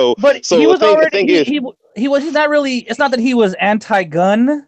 Well, he is now. Obviously, ever since he started running for president, he was very vehemently anti-gun because Clinton got on him about you back the gun manufacturers because you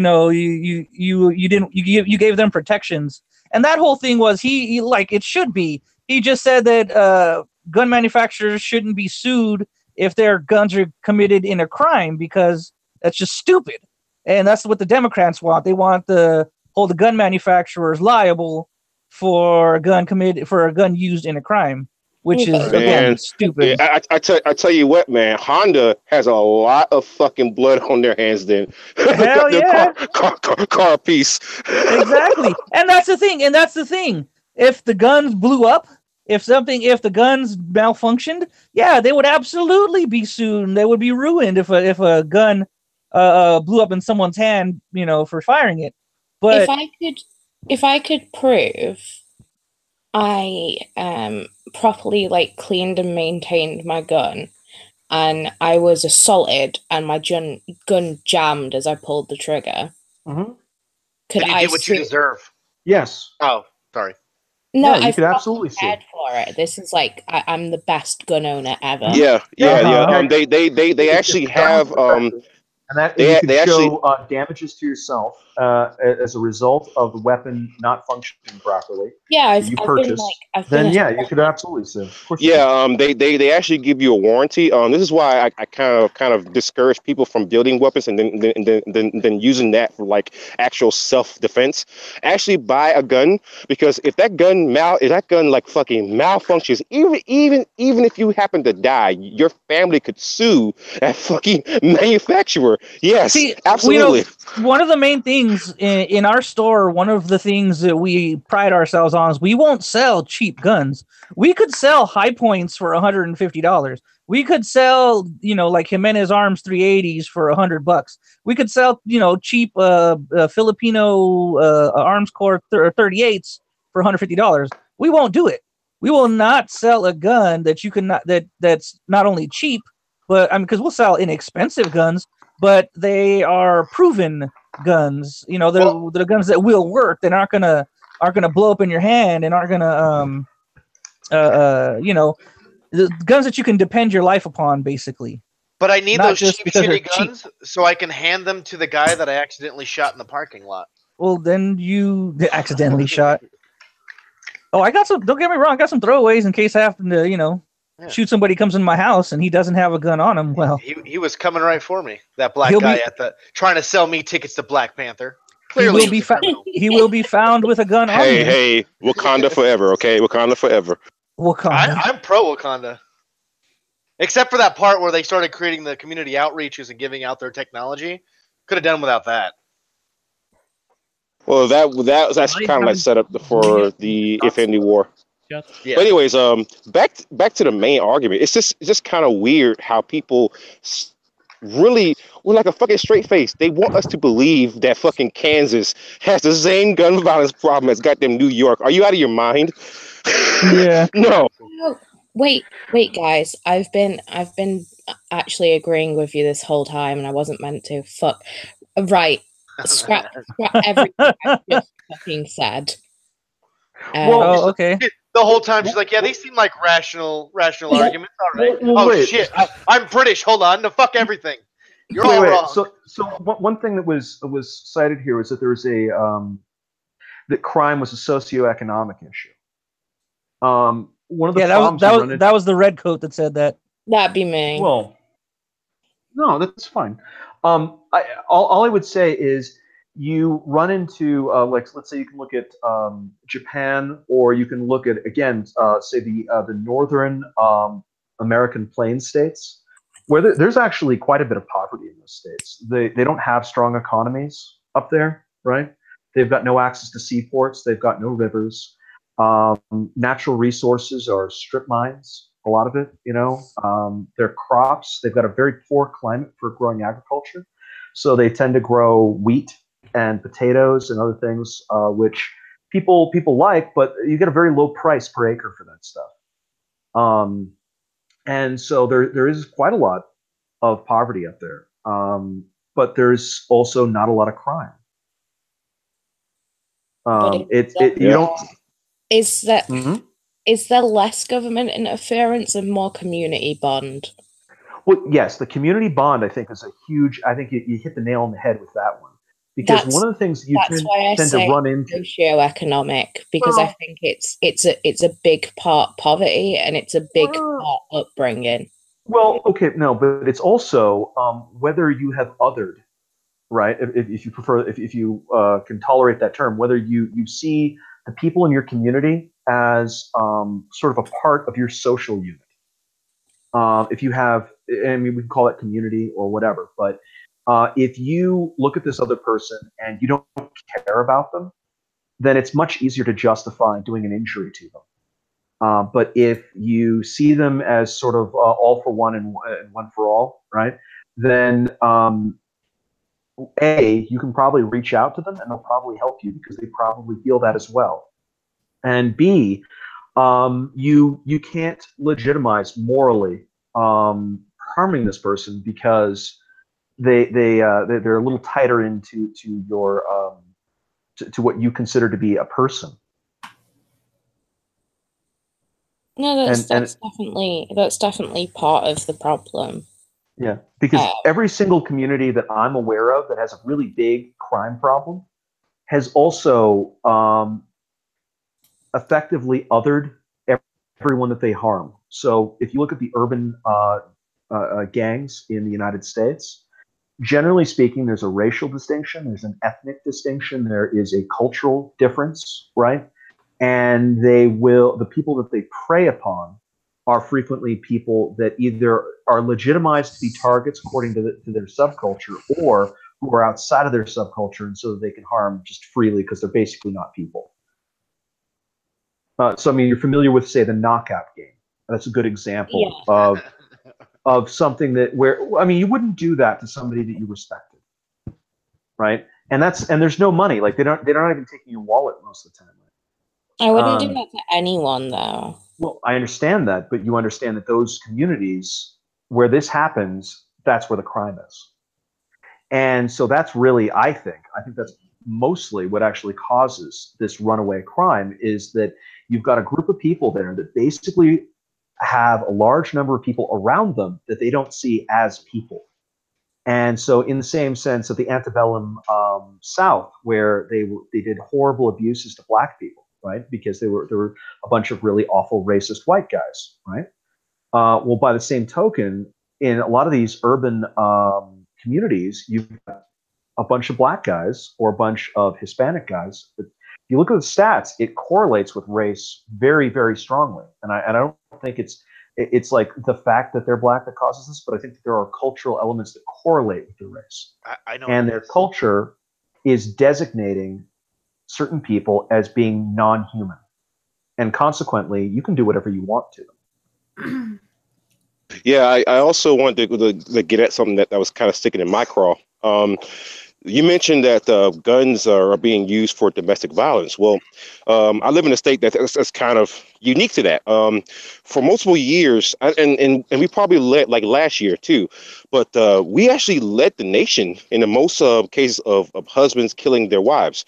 And so we look at the actual murder weapon, because I remember it was WIS, a local TV station that's in my state. They were actually discussing it, and they actually found that the majority of murder weapons was actually not guns. It's actually hands and feet, knives, blunt objects, that kind of stuff. I mean, guns weren't actually used in over half of the cases, because again, you're talking about like the average man and the average woman. Well, the average man can beat a woman to fucking death. They don't need a goddamn gun. Yeah, exactly. They don't even need a knife half the time. And that's the other thing. That's one of the whole things about the assault weapons ban. And they want this and blah blah blah.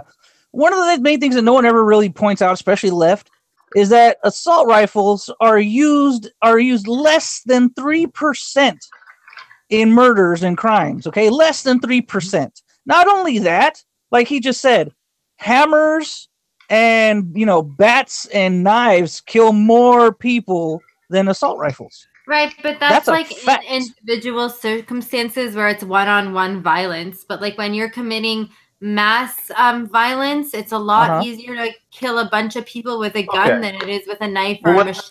And so Ron. Okay, well okay, no. Here's the thing. No, hold on. Here's the thing. Wait, sorry. And I have to make the innocent bystander in the context of like gang violence. This is a good segue to my bystander. Right. So just let me make the point that in the innocent bystander argument, whereas like if there is gang violence in every country, everywhere, the likelihood of an innocent person getting caught in a knife fight between two gangs is a lot less than a gunfight, right? So like drive-by shootings, for example, are things that don't necessarily occur. I literally cannot actually retort that argument. Good job. It is a legitimate point. I mean, it is, but that has that. So okay, and I get that cars can be used and other weapons can be used. And no. Okay. Wait, please, because I'm gonna like let you guys take over. I'm done after this. Is that, and here's the ultimate like thing that's always been hard for me to come across as fully pro guns.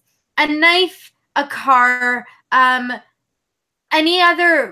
not any other weapon, like I guess not like fucking a samurai sword or something, but most other things have other uses. The guns are purely weapons. Their purpose is to be a weapon. Yes. So when you were talking about equating nails and knives and cars and every other thing, you have to acknowledge that the purpose of those things they can be used as weapons, but that's not why they were developed. Guns were developed to be weapons. Now, the validity of them exists, again, and so we've discussed this all night. But again, equating like, should we ban cars is not the same thing. So we need to acknowledge that in this gun debate. Okay, no, I do acknowledge it. They are designed to kill, and guess what? They kill really, really well. That's why we have them. But it's not for offensive purposes. We have them for defensive purposes. If someone chooses to use it for offensive purposes, i.e. school shooting, well, again, they can use anything else that they want. Just because one guy was happened to buy it legally That's one thing. He could have gotten an illegal one. That one guy, this last one in Florida, he had all kinds of other guns in his fucking thing. He just, for whatever reason, decided to use his AR. He could have used 100 other, not 100, but he could use any of the other rifles or guns and handguns that he had in his fucking in his gun locker. Okay, those were illegal. He could have. It doesn't matter. He could have used either one. But here's the thing. Let's say this. Okay, fine. All assault rifles are illegal. Let's play this out. All assault rifles are legal. Okay, what now? Is it going to stop the mass shootings? Well, okay. Will, this is your segue in to school violence and mass shootings. Well, is it? Hold on. No, well, is it? Because here's the thing. Because we want to see. I'd like Will to go over what he's done because this kind of addresses that issue. So what if he went in? So what if a kid went in with what happened with the Aurora killings? They say that they use an AR. He was never caught with an AR on him. There's plenty of AR shells everywhere, but there was never an AR on him. Okay, they never found one on him. It's all bullshit. He had 2 handguns in his hand. So if he did in fact do the killings, he killed a bunch of kids with handguns. Okay?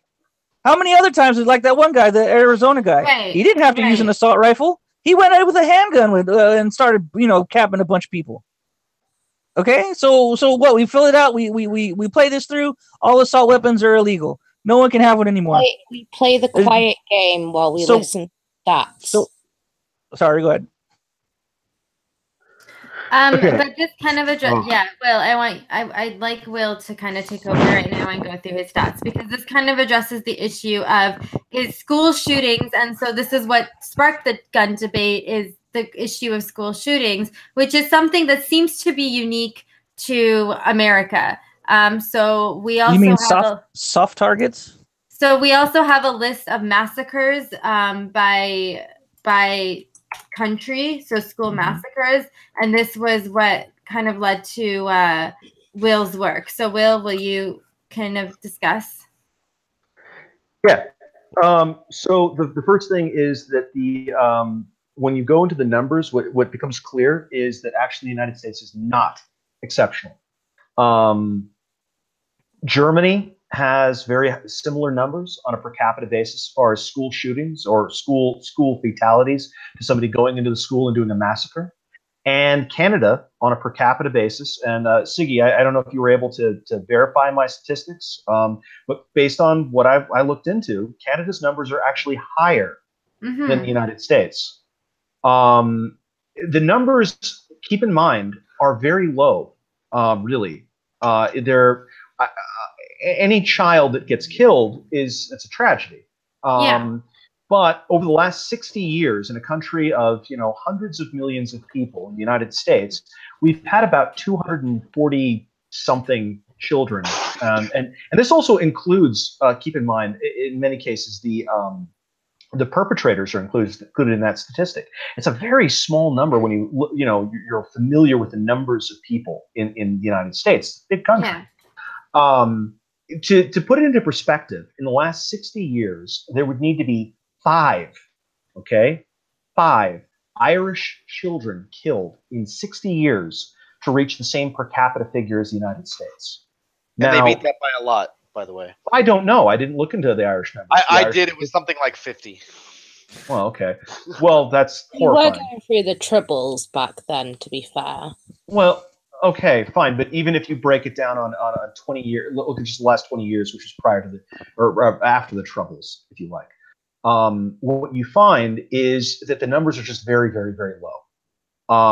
So what you have there is a lack of correlation between the American gun culture and these school shootings. Okay, there's just no correlation.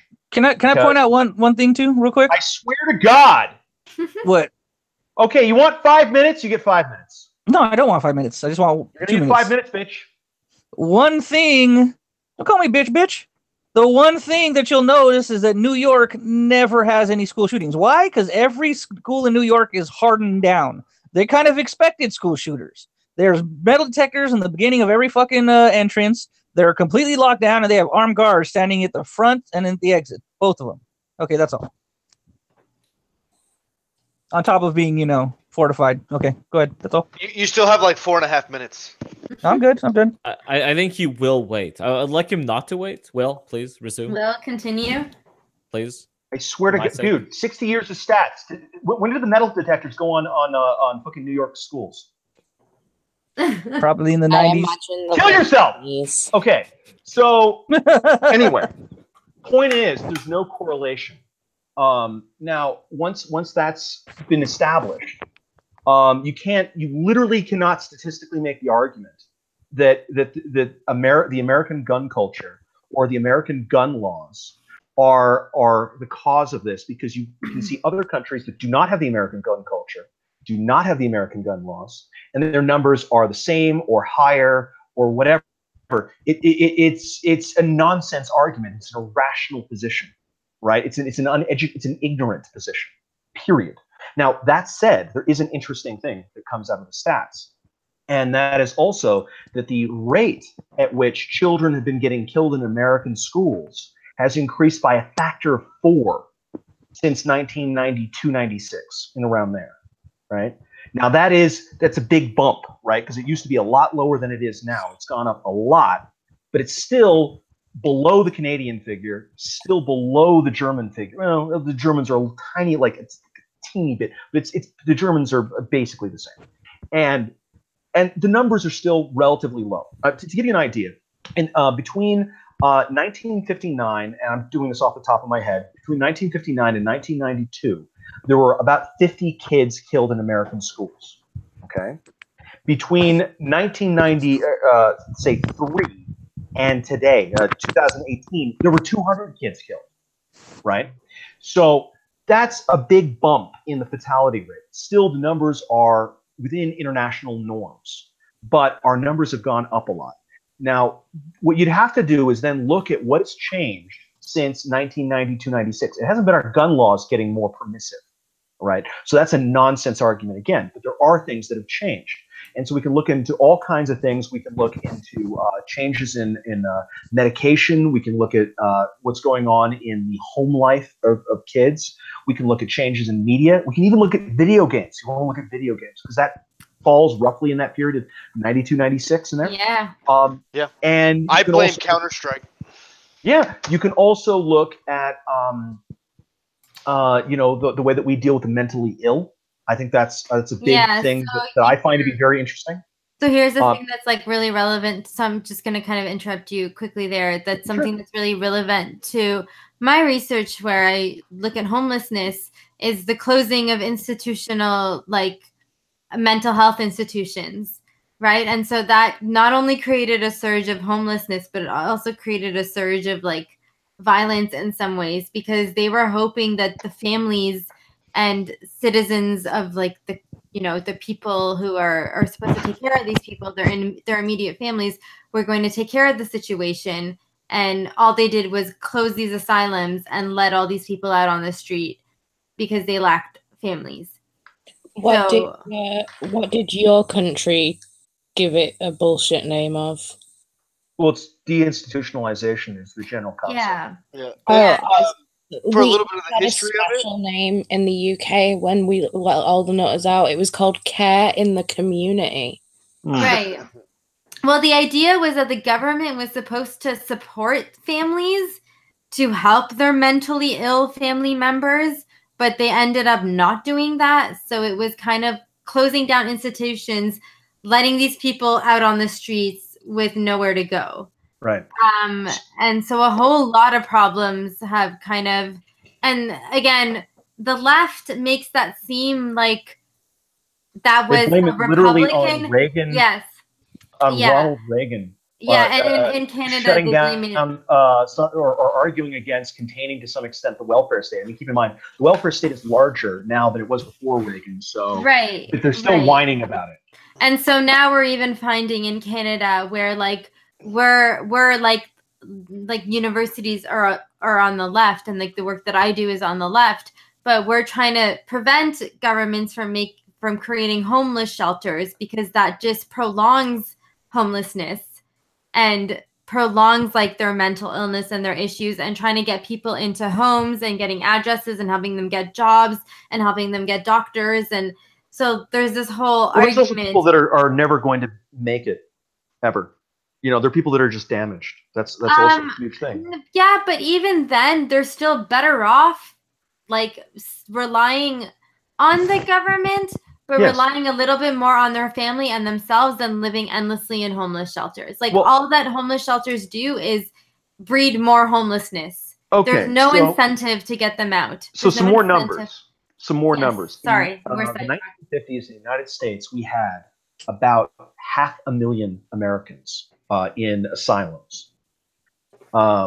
Today, the number is roughly 70,000. Now, keep in mind, the population of the United States has doubled since the 1950s. So holding the old patterns, we should have roughly, by the old standards, 1 million people in asylums. And that may sound like a lot of people, but keep in mind, look at the size of the American prison system, right?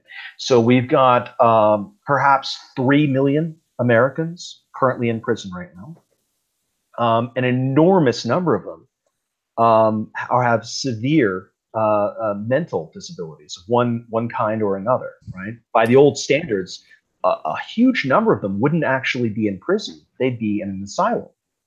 And all things being equal, would you rather them getting face tattoos and murdering people in shower stalls, or would you rather them be in a place with expansive lawns and an endless supply of jigsaw puzzles?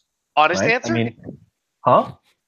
Was that a real question or rhetorical? Yeah. What would you prefer? I'm cool with the prison shower murders, but really.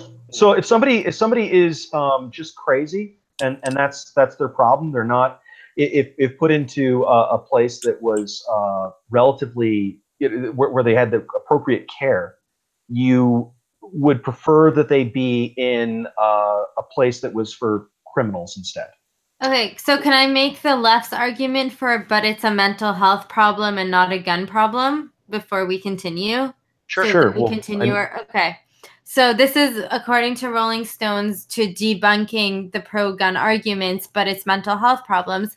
Opponents of gun control love bringing up problems of inadequate mental health care after a shooting. This is strictly a deflection of purposes, as there is no indication that the Republicans will ever work on a meaningful reform of the mental health systems, which are truly woefully inadequate.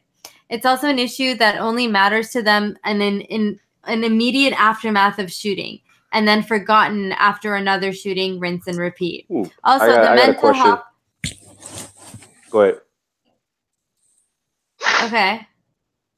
I just had one question. If it was the Republicans that don't care about mental health, then why did the 2014 VA waiting list scandal happen? Because I remember, if I'm not being crazy, and I actually forgot. I remember I had a battle buddy who needed to be checked out for PTSD. This was actually under Obama, and it took him 6 months to get like a check. So yeah. Not just that. The fact that they're just saying, "Oh, well, this is they're not debunking it. All they're saying is, well, there's no way we can say that the Republicans are ever going to do this." Yeah. So also who pushed deinstitutionalization? Well, no, apparently, according to the narrative, it's what I was taught. It was conservative Republican governments. They wanted deinstitutionalizations because they wanted less money spent by the government, and they wanted immediate family members to take over the burden of taking over their mentally ill people without government support. So I haven't also actually looked that one up. Let's okay. So as they continue, also the mental health gamut in this concept is always vague. What is exactly the plan? Round up everyone with mental health issues and put them under lock and key? That amounts to 1 in 5 Americans, the vast majority of them who have nonviolent tendencies. We have seen some executive mental health registry. A lot of Americans who struggle with mental health are undiagnosed, though, and putting them through a government list restricts them of their rights and not ill. Okay, see, now they're making your argument. Wait. Can I just because there's that whole thing about please, I swear to God, it's I actually am looking things up, asshole. Okay, it was literally Kennedy. Okay, right there. Community Mental Health Act signed into law by John F. fucking Kennedy. Slap, slap, slap. Right. But one thing. So let me get this straight. You don't want to put people into a home because they're mentally ill, but you want to disarm them because they're mentally ill. You don't want to put those people on a registry, and that's regardless of fucking condition. But then you want to violate the Constitution, the very thing this country was fucking based off of, because of mental health. Okay, cool. All right, cool. I mean, makes sense. You got it. You're picking up validating what Rolling Stone was saying. Again, the law was literally, it was John F. Kennedy. I'm pretty sure ours was conservative. Oh well, yeah. Was it that evil Thatcher? Damn Thatcher, she did everything wrong. Do you know the name of the law? She was naughty. She was annoying. Find the name of the law, because I know this. The U.S. one, at least one of them, is the Community Mental Health Act. What would yours be called? I think it's Community Outreach Program. Yeah, that sounds like something Canadian too. That probably is where I work somehow, and I don't even know it. So care in the community. So let's see. The government of Harold Macmillan. Let's see who Harold Macmillan was. Well, he might have been Labour, actually. Well, as we're reaching almost the 2-hour mark, I just want to make the last argument, and then I'm kind of done with addressing most of the argument. The Second Amendment argument. So here is, according to Rolling Stones, what they say is the argument against the Second Amendment. So here's a good time to remind everyone that the Second Amendment was written by slaveholders before they had electricity, much less the kind of weaponry that would-be murderers can buy today. But sure, if you think that that's precious, we can compromise. If you love the Second Amendment that much, feel free to live a powdered wig and shit in a cumber pot while trying to survive of what you can kill in the 18th century musket. So the idea here is to say that the Second Amendment is outdated. Sure, but that's not a legal argument. So, hold on. Let me see if I can find anything else. This is a constitutional issue. You'd have to make a constitutional argument. Yeah, and plus the whole argument is kind of fucking bullshit based off of history. So what you're saying is the Second Amendment is outdated, but the fact that we had guns was the whole reason why this country was even like formed. So taxes are older. We also used guns to free the slaves. Yes, I did. We've had paper a really long time. Fuck that. I mean, paper's old and outdated. Should get rid of it. Yep. Chairs. Who needs chairs? Fuck chairs. So they're also saying that those who founded this great country had just come out of a war. So they had PTSD and they were just kind of over exaggerating a little bit. Well, wait a minute. Many of them still did not trust the idea of a great, strong central government. That's the problem. We just didn't trust in our government. The majority central government. Let me make the damn argument before you debunk it. It's not an argument. It's not even the whole point of the stream. It is not even historically accurate. The majority of Americans who also lived in rural area miles away from police stations back then, it was a different time. It was just a different time, guys. No. Okay, hold on. All right. Are you done? Are you done? Yes, I'm done. Go. When the Second Amendment was written, we did not just come out of a big war of overthrowing a centralized government. It was actually because of small revolutions by little militia or rebellions by little militias in the country fighting the government that George Washington had to take the actual government army and go out and fought and then said, you know what? There's something wrong with our government. And then they created the Constitution of the United States of America, not from fighting the British, but from actually being the government fought by the people with guns and still wrote it into the fucking law. Okay, but the Huffington Post says that the Second Amendment is absolute. The Supreme Court Justice has ruled that it is false. Even someone named Justice Antonin Scalia has acknowledged that the Second Amendment has limitations. Every other American right has limitations. This includes both speech and privacy. Yeah. While people who were busy defending their guns, the government has slowly been encroaching on their Bill of Rights. Yep. with laws like the Patriot Act. So so the government, because the government is doing other shitty things, we should allow them to do even more shitty things. Exactly. Yes. Yes, that's brilliant. But here's the ultimate thing with this living constitution argument, because that's literally what this is. It's just the living constitution argument. This is the argument someone makes when they don't have the votes. Right. We changed the constitution as early as the 1970s, or as recently as the 1970s. So you can change it. You can amend it. So if let's say you wanted to remove the Second Amendment entirely, you could totally do it. All you would need to do is get the votes. Now, if you don't have the votes, now you have to make an argument for why you're going to subvert the democracy. Because that's really what it is. They don't have the votes.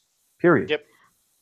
They just don't have the votes. You know, Even in places like California, where it's like the most left-leaning places, probably vote on. Yeah.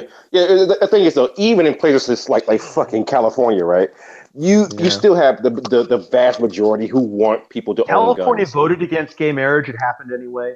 California voted a bond resolution in to expand our the water infrastructure. They said, no, we're not going to do it anyway.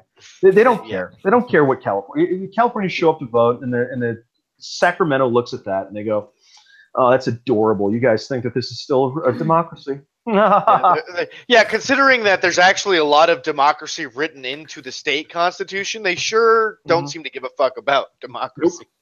Okay, so what about guns don't kill people, people kill people? Fact check. People kill more with guns. Sorry, people with guns tend to kill more people with guns. The states with the highest gun ownership have higher rates of gun murder rates by 114% higher than those with the low gun ownership. Do they have a stat on that? Because I'm sensing bullshit. So can you guys? Are we going to argue that? Wait. So this is my question. Can you guys humor me and argue against the stats, regardless of how much they're lying? I need to see the fucking stats. I can't argue against phantoms. I'm not going to argue why the stat is okay when the stat is made up in the first place. Well, I just want to see it. I mean, look, what I did was I literally went into all the stats. I posted the link several times. They've showed that the 10 states in the United States want to see the stats. Yeah, okay, here's the thing is they use like weird metrics from state to state because I already looked at it. And so like Illinois, which is definitely one of the most restrictive when it comes to gun laws, is actually ranked 11th. I thought it was 10th. It's 11th, right? But it even states in there that Illinois, Chicago specifically, had more deaths during the Iraq War than Iraq and Afghanistan had service members die in a literal war zone. Yet somehow they're like, oh, no, the top 10 most restrictive states are totally fine. So, how is that even possible? Well, doesn't really matter because the equation you want is death. Obviously, you can't prove this because you'd have to have alternate universes, but you have deaths caused by guns and you subtract deaths prevented by guns. No, that's not what we're talking about. States. I know that's not what you're talking about. We're talking about a specific thing that is a statistic that she had, and it's the 10 most restrictive with gun law states versus the 10 least restrictive. And I'm trying to create an equation where it doesn't matter. Well, no, what I'm saying is even the way that they calculate each of the states, they're not even consistent from state to state. You guys are missing a big part of this. Notice how it was actually worded, though.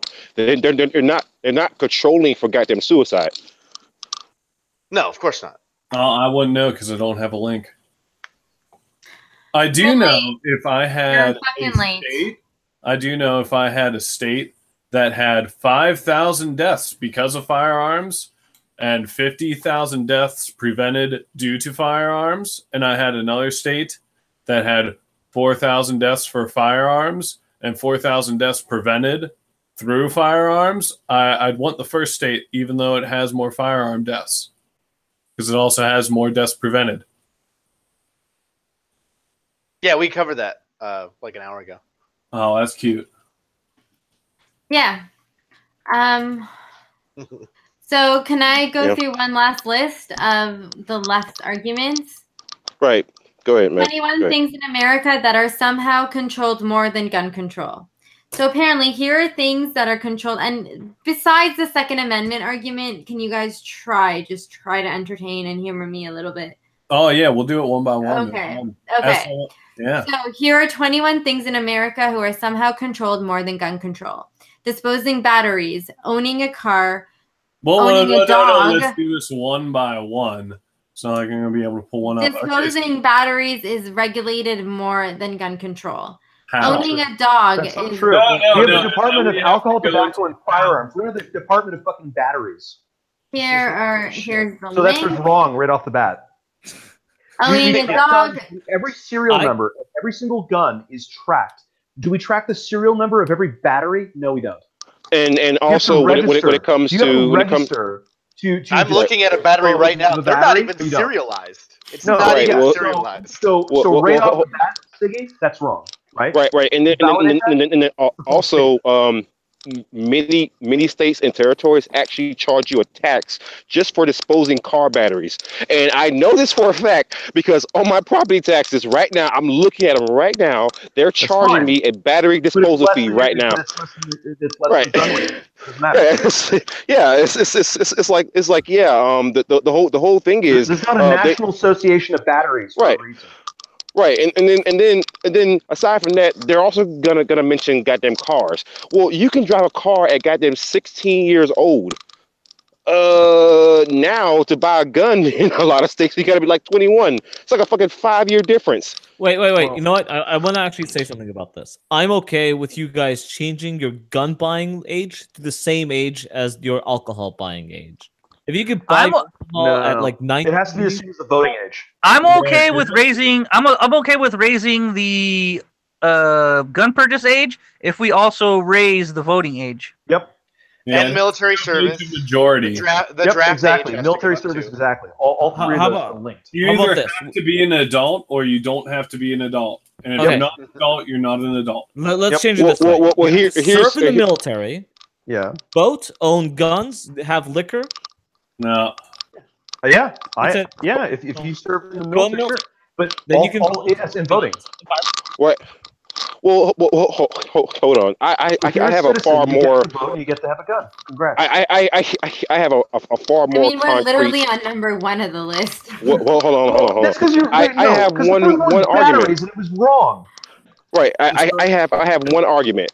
If basically I commit a crime and you can try me as a fucking adult, I want the same rights as a fucking adult. So 16. Fine. But then I'm just going to take the 14-year-olds that we were trying as adults, and I'm going to put them in a nut house. Okay. I won't try them as adults. I just won't say that. But let me tell you, they're not getting out. Yeah. If we're going to increase the age, if you paint the walls with your fucking mother's blood, you're not getting out. Sorry. So what's number 2? You're sick, kid. We're done. Okay, so after number 1, disposing batteries, number 2 is owning a dog is regulated more than guns. Driving a car, number 3. No, we're doing this Siggy. One at a time, Siggy. One at a time. Number 2 is owning a dog. Owning a dog is more regulated. No, it isn't, though. Yeah. So, is there a background check for owning a dog? Owning a gun. We do not have we do not have the Department of fucking Dogs and Kitties. You don't need a license to own a dog. A lot of people that have dogs don't even freaking. You know how people, how the SWAT team kicks your door down because you have an illegal kitten? Also, I have to note that owning a dog and number 9 is adopting a pet. So those are like one and the same. Yeah, I know, exactly. So there's no doubling background their check. wrong information. I adopted. I sense vitamin B12 deficiency. I adopted my greyhound, and he's a fucking adoption pet. And only thing I needed was a goddamn driver's license and my name. That's pretty much it. And I got him. Was there a background check? There was no background check. There was no background check. In fact, the funny part about that is, I recently had gotten arrested because that guy broke into my goddamn house. So it's like, yeah, if you just did a goddamn break. Hold on. If you just did a fucking background check, I had just been to goddamn jail. So it's like, yeah, that's not more regulated. What the fuck are you talking about? Okay. So Okay. so that's hold one. on, hold on. Well, I need to address this right now because the chat's freaking out. They're saying the DA is playing with a pill bottle or something and it's driving everyone crazy. But I'm pretty sure DA said he's going to come and only do the stream if he can sit around and clean his guns while doing it. So Oh that's no, what he you might be always hearing. makes that noise. Always. Always. I mean, whatever. whatever The you chat want can to go- can send, go just first. go to Hallmark, get a Right. card, and send it to me. Yeah. And I'll do what I need to do with whatever. Anyway, the chat can be constructive. Does the chat have an on point apropos little argument they want to put in, or Someone a question said, they "Put want to ask? down your Or is it crack." just like, So no. Mike cancer? Apparently, buying cold medicine is more regulated No. in the United States Wrong. than it is to buy a gun. Wrong. And also driving Sorry, a car. wrong. And also applying Wrong. to take No, out we're a doing one at a time. When have you not fucking learned this? Fake news. I'm We're validating dyslexic. and Not, I'll validating just, one at a time. if Siggy. not, I'll just go through the whole list. Legally changing your name is easier Yeah, than I'll getting cold a- medicine is now. more Just go through the regulated. whole list, and I'll just say no, and then we don't have to do the list at all. Yeah. No, Okay. go, So go. we're done with cold medicine, which was obviously bullshit. What Is it? about? Yes. Do you want to talk about I can changing buy your name? Hold on. I can buy cold medicine at any drugstore over the counter, not even under the counter, not prescription. Just walk in, pick it up, and walk out with it. Right. See, here's what they mean by cold medicine. They mean specifically pseudoephedrine, and the Yep. reason they mean specifically pseudoephedrine is because you can only buy so many at any given point in time because you can use it to help cook meth. But nobody runs a background check when you do it. So, well, the same thing is also true with pistols. If you buy too many, it has to be reported, and you get a little visit, and they want to know why you're buying so many pistols at one time. Mhm. So, even Yeah, excluding the background check, it still Wait. has that. Yeah, exactly. But the point is that you can walk in and buy a thing of pseudoephedrine without any problems at all. Wait, guys, would they come check your house if they just found it on record that you're buying like 40 cats a month? Nope. It's possible because there's the whole. If that were hoarder true, situation. all the feminists would be getting their houses raided. Yeah, well, they are. There's a thing with hoarders and like these like houses that are full of cat shit. Oh, dude, Hoarders is so 2011. No, it's the show. I'm not talking about the show. I'm talking about like, literally people. Oh. And the show's degenerate and fuck you. Guys, you can buy a Yeah. house. Sorry, getting a gun is easier than getting a house. Actually, that makes sense. Never mind. That's dumb. That's not even necessarily true, Wait, though. you can get birth control. No, wait, sorry. Getting a gun is easier than getting birth control. In No, it's America. not. What?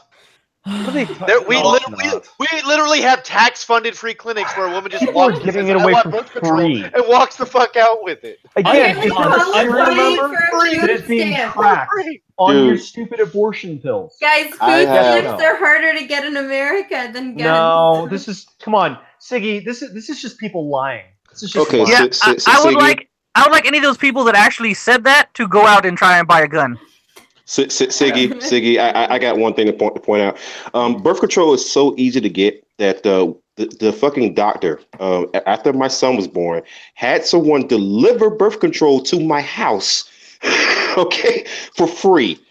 So yeah, no. Well, birth control is apparently not easy to get in the capital of Canada. No, it is. Oh, that's Canada. Okay, No. And- You want, As a woman, because you want cheap birth control that's government subsidized, so you have to go to a specific $60 a month place. to stay on. For, No, for- You know what's really it's still harder than guns.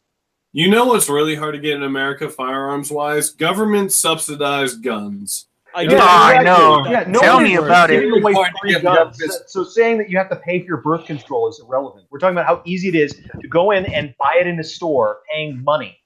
It's You know, easier the to get an government- abortion Wait. than it is to get a Whining that you have to pay is a nonsense counter. Wait, You know, can we there are talk- government guns we can buy now. Now we can buy all government 1911s. They just you still have to buy released them. They're that. not given away for free. No, that's what I'm saying. They are government, and it is the CMP that releases them. But no, we still have to buy them, and they're a pain in the ass to get. You can't just get them. You have to order them. You have to be part of a club. You Guys, still guys. have to wait 2 weeks, regardless of where you get them from. It's ridiculous. I have Okay, an can I amazing address- idea. Guys, shut up. I have an amazing idea. why don't we classify guns as birth control? That's amazing. Yes. Okay, wait. Can I approve address this 2 more message. points that we didn't address tonight? Oh, okay. Can I just point out one thing? Does condoms count as birth control? Because I Yeah. think that they actually do. So how exactly is condoms hard to get into guns? Hey, give them It away for costs fucking free. Come No, slut. Sex Guns doesn't also cost cost money. It's Oh not my a god, you dumb woman. Oh my god! I'm gonna go find a picture of Stephen Molyneux and just blast that in my thing here, just to say that's not an argument. I could literally be a 12-year-old, walk up to some, I don't know, school counselor, or go down to some stupid clinic, be like, I would like free condoms. I'm 12 years old. And they'd be like, here you go, little boy. In fact, during like if you go to a high school, during your sex ed class, they actually hand out condoms. That's one of the main things I hate about the leftists and all them is their literal lack, not even lack. They have no sense of not self-appreciation of they have they don't believe in self-reliance at all. They have no sense of self-reliance whatsoever. Or specifically to that, they have no sense of personal responsibility. And the gun control and abortions is a big thing about this. Okay, they want to they lie all the time, of course. They are literally lying with this list. This list is literally lies. Of course. Yeah. They have to lie. They have to lie because batteries and puppies. Get the fuck out. Yeah, well, that's the thing. They have to lie. They have to. The left has no valid points. Okay, they have to lie. Here's one more left argument. So here's them debunking that guns are able to fight a tyrannical government. So they're saying debunking. Okay, so the idea that the idea of government corruption is nothing new. The founders understood that power corrupts absolute, and power corrupts absolute. Whatever. What? So power corrupts, and government corruption is nothing new. They designed a system with checks and balances in order to combat this problem. That's why they designed the Second Amendment too. Sorry. Okay, so there are 465 reported federal agencies in our government. Within each of these bureaucracies, what most people don't realize that the size of the government is actually a check on its power rather than a sign of it. No. It's true.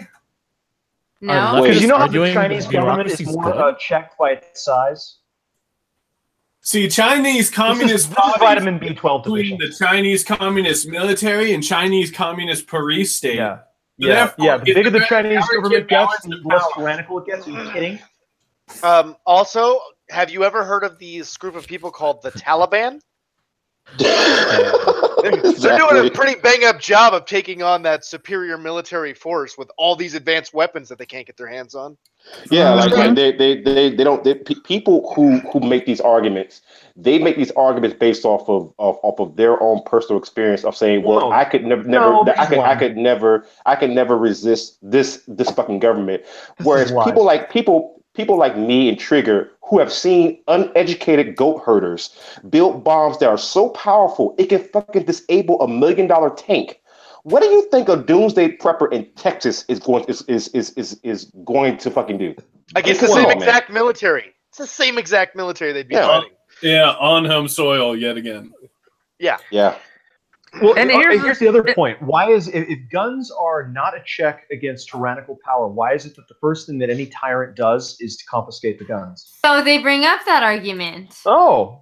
Okay, so but Hitler, Stalin took away the guns, and look what happened. This argument is historically inaccurate. Oh, thank you for being accurate. Oh, really? So the University of Chicago law professors Bernard Harkart explained in his 2004 paper, Weiner, Germany had tougher gun laws than Nazi Germany. Hitler had actually expanded private gun ownership. No, he didn't. To the Nazi party. Jews were not to the permitted. Nazis. It is true that gypsies and Jews were not permitted to own guns, but there is no basis for the belief that the two groups were not stopped. Flag on the play. Flag on the play. So hold on. Let me get. No, Siggy, you can't be like the 6 million people who were fucking genocided by the government who weren't allowed to own guns. Let's just enjoy anything, according to the left, the gun ownership hastened the powers of the Nazi Party. Yeah. Okay. Let me explain why. Let me explain why. I'm gonna actually break up a fucking book in a quick second. So the reason why that happened is because you had people, you had Hitler who actually armed the fucking German army and people who were sympathetic towards the Germans, and you disarmed the people you want to kill. All right, that's like saying, let me do a quick comparison to my country. That's like saying that it is historically inaccurate that cages and containment camps were actually effective because the only people that we put in cages were the fucking Japanese Americans. No.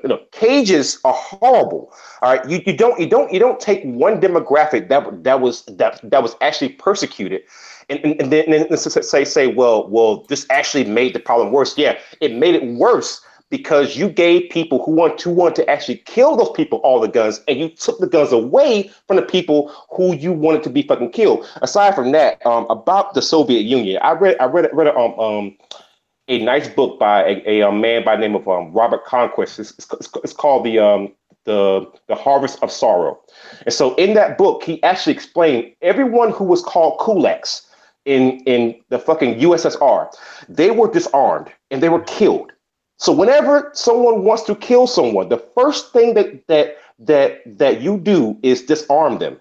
All right, because again, it is much easier to fight someone who doesn't have guns versus someone who is armed. Common sense should tell you that. Like, for example, if you want to go and rob somebody, are you going to rob the person who's a fucking member of the goddamn NRA? No. Well, there's another saying. An armed argument that human life matters more than material objects. An armed society are citizens. A disarmed society are subjects. Also, Mao, I don't know if you know who this guy is. Mao Zedong. Yeah, you might have never heard of him. He literally said that the first thing to do when he seized power was to seize all the arms so he could enforce his will upon the Chinese people. That's the same thing Hitler said too, and did. Yeah, no, Mao said that power flows out of the barrel of a gun. Yep. Mm-hmm. And the Great Leap Forward, I'm sure nobody died. It was probably nothing but rainbows and sunshine, right? Right. Oh, by the way, you know how stand upon 40 million bodies and then jump. Then you can. And here's the other thing too. You know how the Nazis were defeated? Good guys with guns. No, that's a fallacy. Wait, what's their argument against? But Hitler, Stalin took away the guns, and look what happened. This argument is historically inaccurate. University of Chicago. No, it's not. Professor Bernard Happer, blah blah blah blah blah. We already addressed this. Blah blah blah. Yeah. The Jews had the guns taken away. The Jews were killed. But the same thing, the Democrats in the South took the guns away from black people after the Civil War, and then we had fucking lynchings and burnings and dragging black people. To validate your position, you'd have to show. So they're saying Hitler and Stalin were just popular people. You'd have to show Hitler handing guns to Jews, and then that not mattering.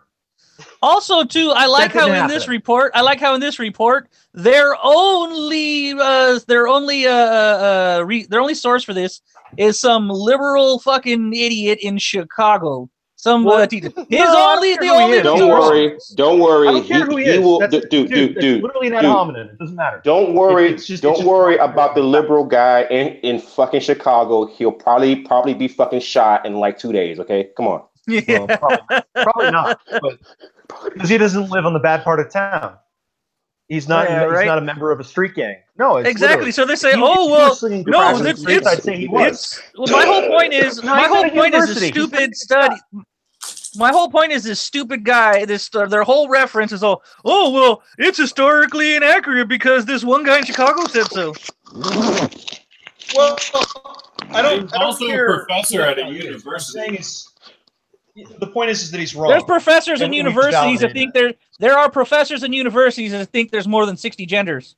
Well, fine. Okay, yeah. All right. So to basically let's start wrapping this up. All together here, all of the arguments that were put out there require either complete and utter lies or misconstruing things and Mental leaning them disorders. in a way to reinforce your argument, so that like none of them are confirmation actually bias. just fact-based looking at information, but attempting to skewer the information to their favor or flat out lying. Yeah, or push emotional buttons. Is the opposition here possibly, or possibly as someone who's examining the way that these arguments have been addressed? Do you think that these positions have been unfairly rejected? You Or do you guys think have that they- influenced my decisions, and so the left will call me brainwashed, and that I'm not. Well, I'm not. truly Fuck the right-left dichotomy, okay? Fuck that bullshit. On the exact points we've been talking about, do we have a national department of batteries? Are people kicking down doors to see if your puppies are licensed? Well, if Justin Trudeau has his way, maybe. Did Hitler let the Jews have guns, and then those guns didn't stop them from getting genocided? Yeah. So the point is that all of the arguments have been literally bullshit. You literally have to throw away your ability to think, to look at that list and say, "Yep, puppies are harder to get than guns." No. Listen. That entire list was complete and utter nonsense. It was nonsense. Yeah, it's nonsense. I'm requires taking you guys people- at your word, though. Like, I don't. What? No, I I'm don't trying. have- I'm going to your academic rigor. Were we not rejecting these positions on legitimate, intellectually backed bases that are grounded in evidence and the empirical fucking universe? And not feelings. My feelings don't matter. Nobody cares what my feelings are. I don't. That's exactly what I'm saying. Exactly what I'm saying. At this okay, so at this moment, I am 70-30. Where What? I'm Okay, 70% so which with did you you find guys. compelling? The puppies argument or the batteries argument? No. What is it? What is it that you're 30 on? I think okay. I don't know know, which argument that is I don't strong. know what it Siggy, is. No. You have to. No, fuck your indoctrination. Give me the argument you're basing it on. Okay, I know the argument that's strongest with her. The argument that's strongest in her mind is that it's easier to kill people with guns than it is with anything else, and therefore no one disagrees. Yeah. And so you're not going to get rid of guns. It's not just that. It's also like the correlation still is real. Like in areas where guns are more available, there's more gun violence. Oh, like, really? That's not true. No, that is not true. In Mexico, right, where they have guns are basically banned in the entire country from pretty much everybody. Are people not murdered like fucking left, right, and center? Okay, guns? but Well, they are. again, so that'll go back to. I don't want to compare myself with Sweden every 5 seconds. My country. I know, but like Mexico's a different culture, different. Yes, it history. is. Like and so is Sweden. Yeah, so is Chicago compared to. Well, I'm not trying to fight with you. I agree with you. I'm trying to want to punch your argument in the face. Bam. But you're not convincing me. Like I'm still if I can't convince myself, how am I supposed to convince the people? No. Stop. If you can't convince yourself, then nobody else is going to convince you. The problem is that you're trying to convince yourself as opposed to looking at the actual arguments, where there's been 3 hours of discussion about every point that what God brought up just got slapped down and was proven demonstrably false. These articles link in on themselves time and time again. They completely lie. They have zero merit to any of it. Not only that, if one of your main things is the correlation upon you say more guns cause more violence. That is not true. The FBI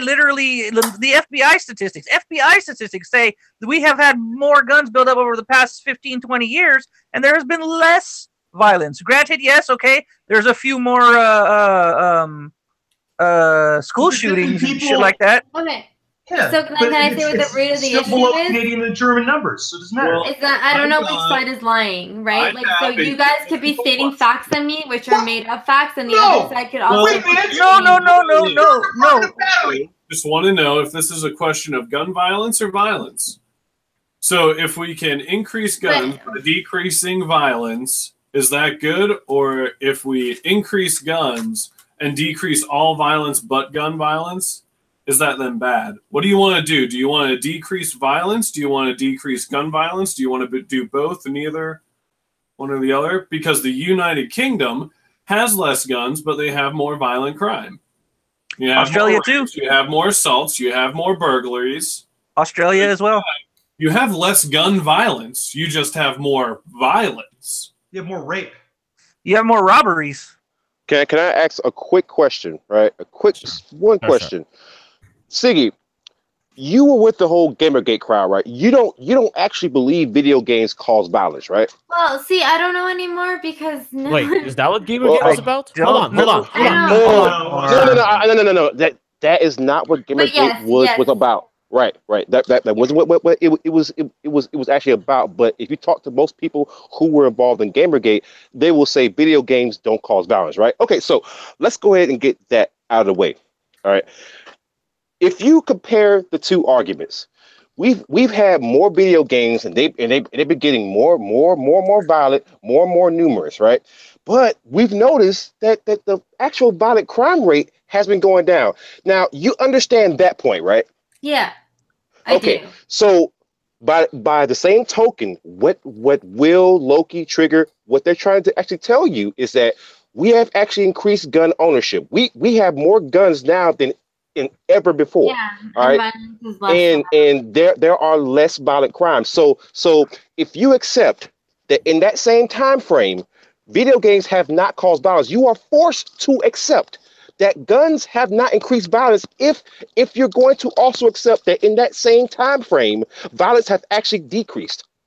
Do you understand what I'm saying, though?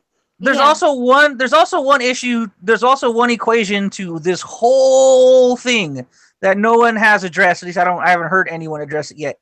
One of the main things that all these real violent mass killers, blah blah blah. One common thing between them, and I'm sure a lot of others, is their drug addiction. And I'm not talking illegal drugs. I'm talking psychotropics. I'm talking like their Prozac. We're talking about every single fucking one of them. Without a doubt, without question, every single one of them has been on a fucking medication that says in the fucking instructions, in the fucking box, on the bottle, that it may cause violent tendencies and thoughts of suicide. This is kind of part of Will's point, though. This is part of the stuff you brought up, the statistics. We are letting mentally ill people run around in the streets because fuck knows why. And yeah, eventually they might get their hands on shit and run people over with a car or do some other crazy shit. But we have pharmaceutical companies and doctors that are literally drugging the entire country with pills that give you violent fucking tendencies. Well, the thing is, though, I still want to hear Siggy answer my Gamergate type of question, because again, if you're saying in one breath video games don't cause violence, and we've actually done studies to show this, well, in that same time frame, we've had gun ownership increase. So either you believe video games cause violence, and you forget the whole Gamergate bullshit. No. I showed her the actual chart from one of the websites I went to for my video. It literally correlated the private ownership of handguns. As it increased, the rate of gun crimes actually decreased overall. It's an actual chart. I'll post it somewhere at some point. Does anyone have any closing statements? We're going to wrap this up. It's been 3 hours, and I think we have a lot more to talk about. Maybe in a couple of weeks, if you guys feel like doing a mental health live stream. You ain't taking my guns. The end. All right. Thank you, Pat. Loki, wrap it up. That was my wrap up. Does anyone have any final says? Any shills? The final say is anyone who is against gun ownership and you live in America, go out and actually go to a shooting range. If you're in South Carolina, hit me up. I'll take you out to one. In fact, you can even go shooting on my own property because I have my own fucking range now. All right. So DA is inviting random people to come to his house and shoot guns with him. I like it, but also kind of dangerous. But I like it. Buckshot. I said I would like to get if you guys ever do this again with other anti-gun people on here, because there's one thing they can't argue, they can't debate for shit. They never do ever. They'll always, and if they do, they just kind of regurgitate shit. I'm gonna say the exact opposite. If there are anybody out there that's listening that want to shoot that are anti-gun, don't buy a gun. I don't want them to come near me. I don't want to. I mean, I'll talk to you and stuff like that, but I don't believe you are American. Plain and simple. All right. And you're probably a brainwashed fucking libtard. Okay, Trigger, you have any final statements? Nope, doesn't sound like he's here. Fern, do you have any no closing statements? No. All right, Fern. Well, I already made mine earlier, so. All right. I'm gonna start a charity, so we can basically what's gonna happen is we're gonna train big burly men to attack these feminists in dark alleys, like they're scared of the big fantasy. And they're not gonna have a gun.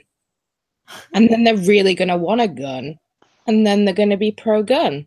And less of a bitch. For the ones that have rape fantasies. Or you gotta give the women those powers that they apparently have in that Swedish PSA that tells you how to avoid rape. You just hold your hands out and say, stop, the rapist runs away. It's amazing. Here, my only closing statement would be this: the world has always been full of crazy arguments made about all kinds of things, and there's no substitute for just going through it, just literally going through the data. And we have this wonderful that you can, if you don't like some sources, find sources you like, but have an open mind and try to have some kind of intellectual rigor with it.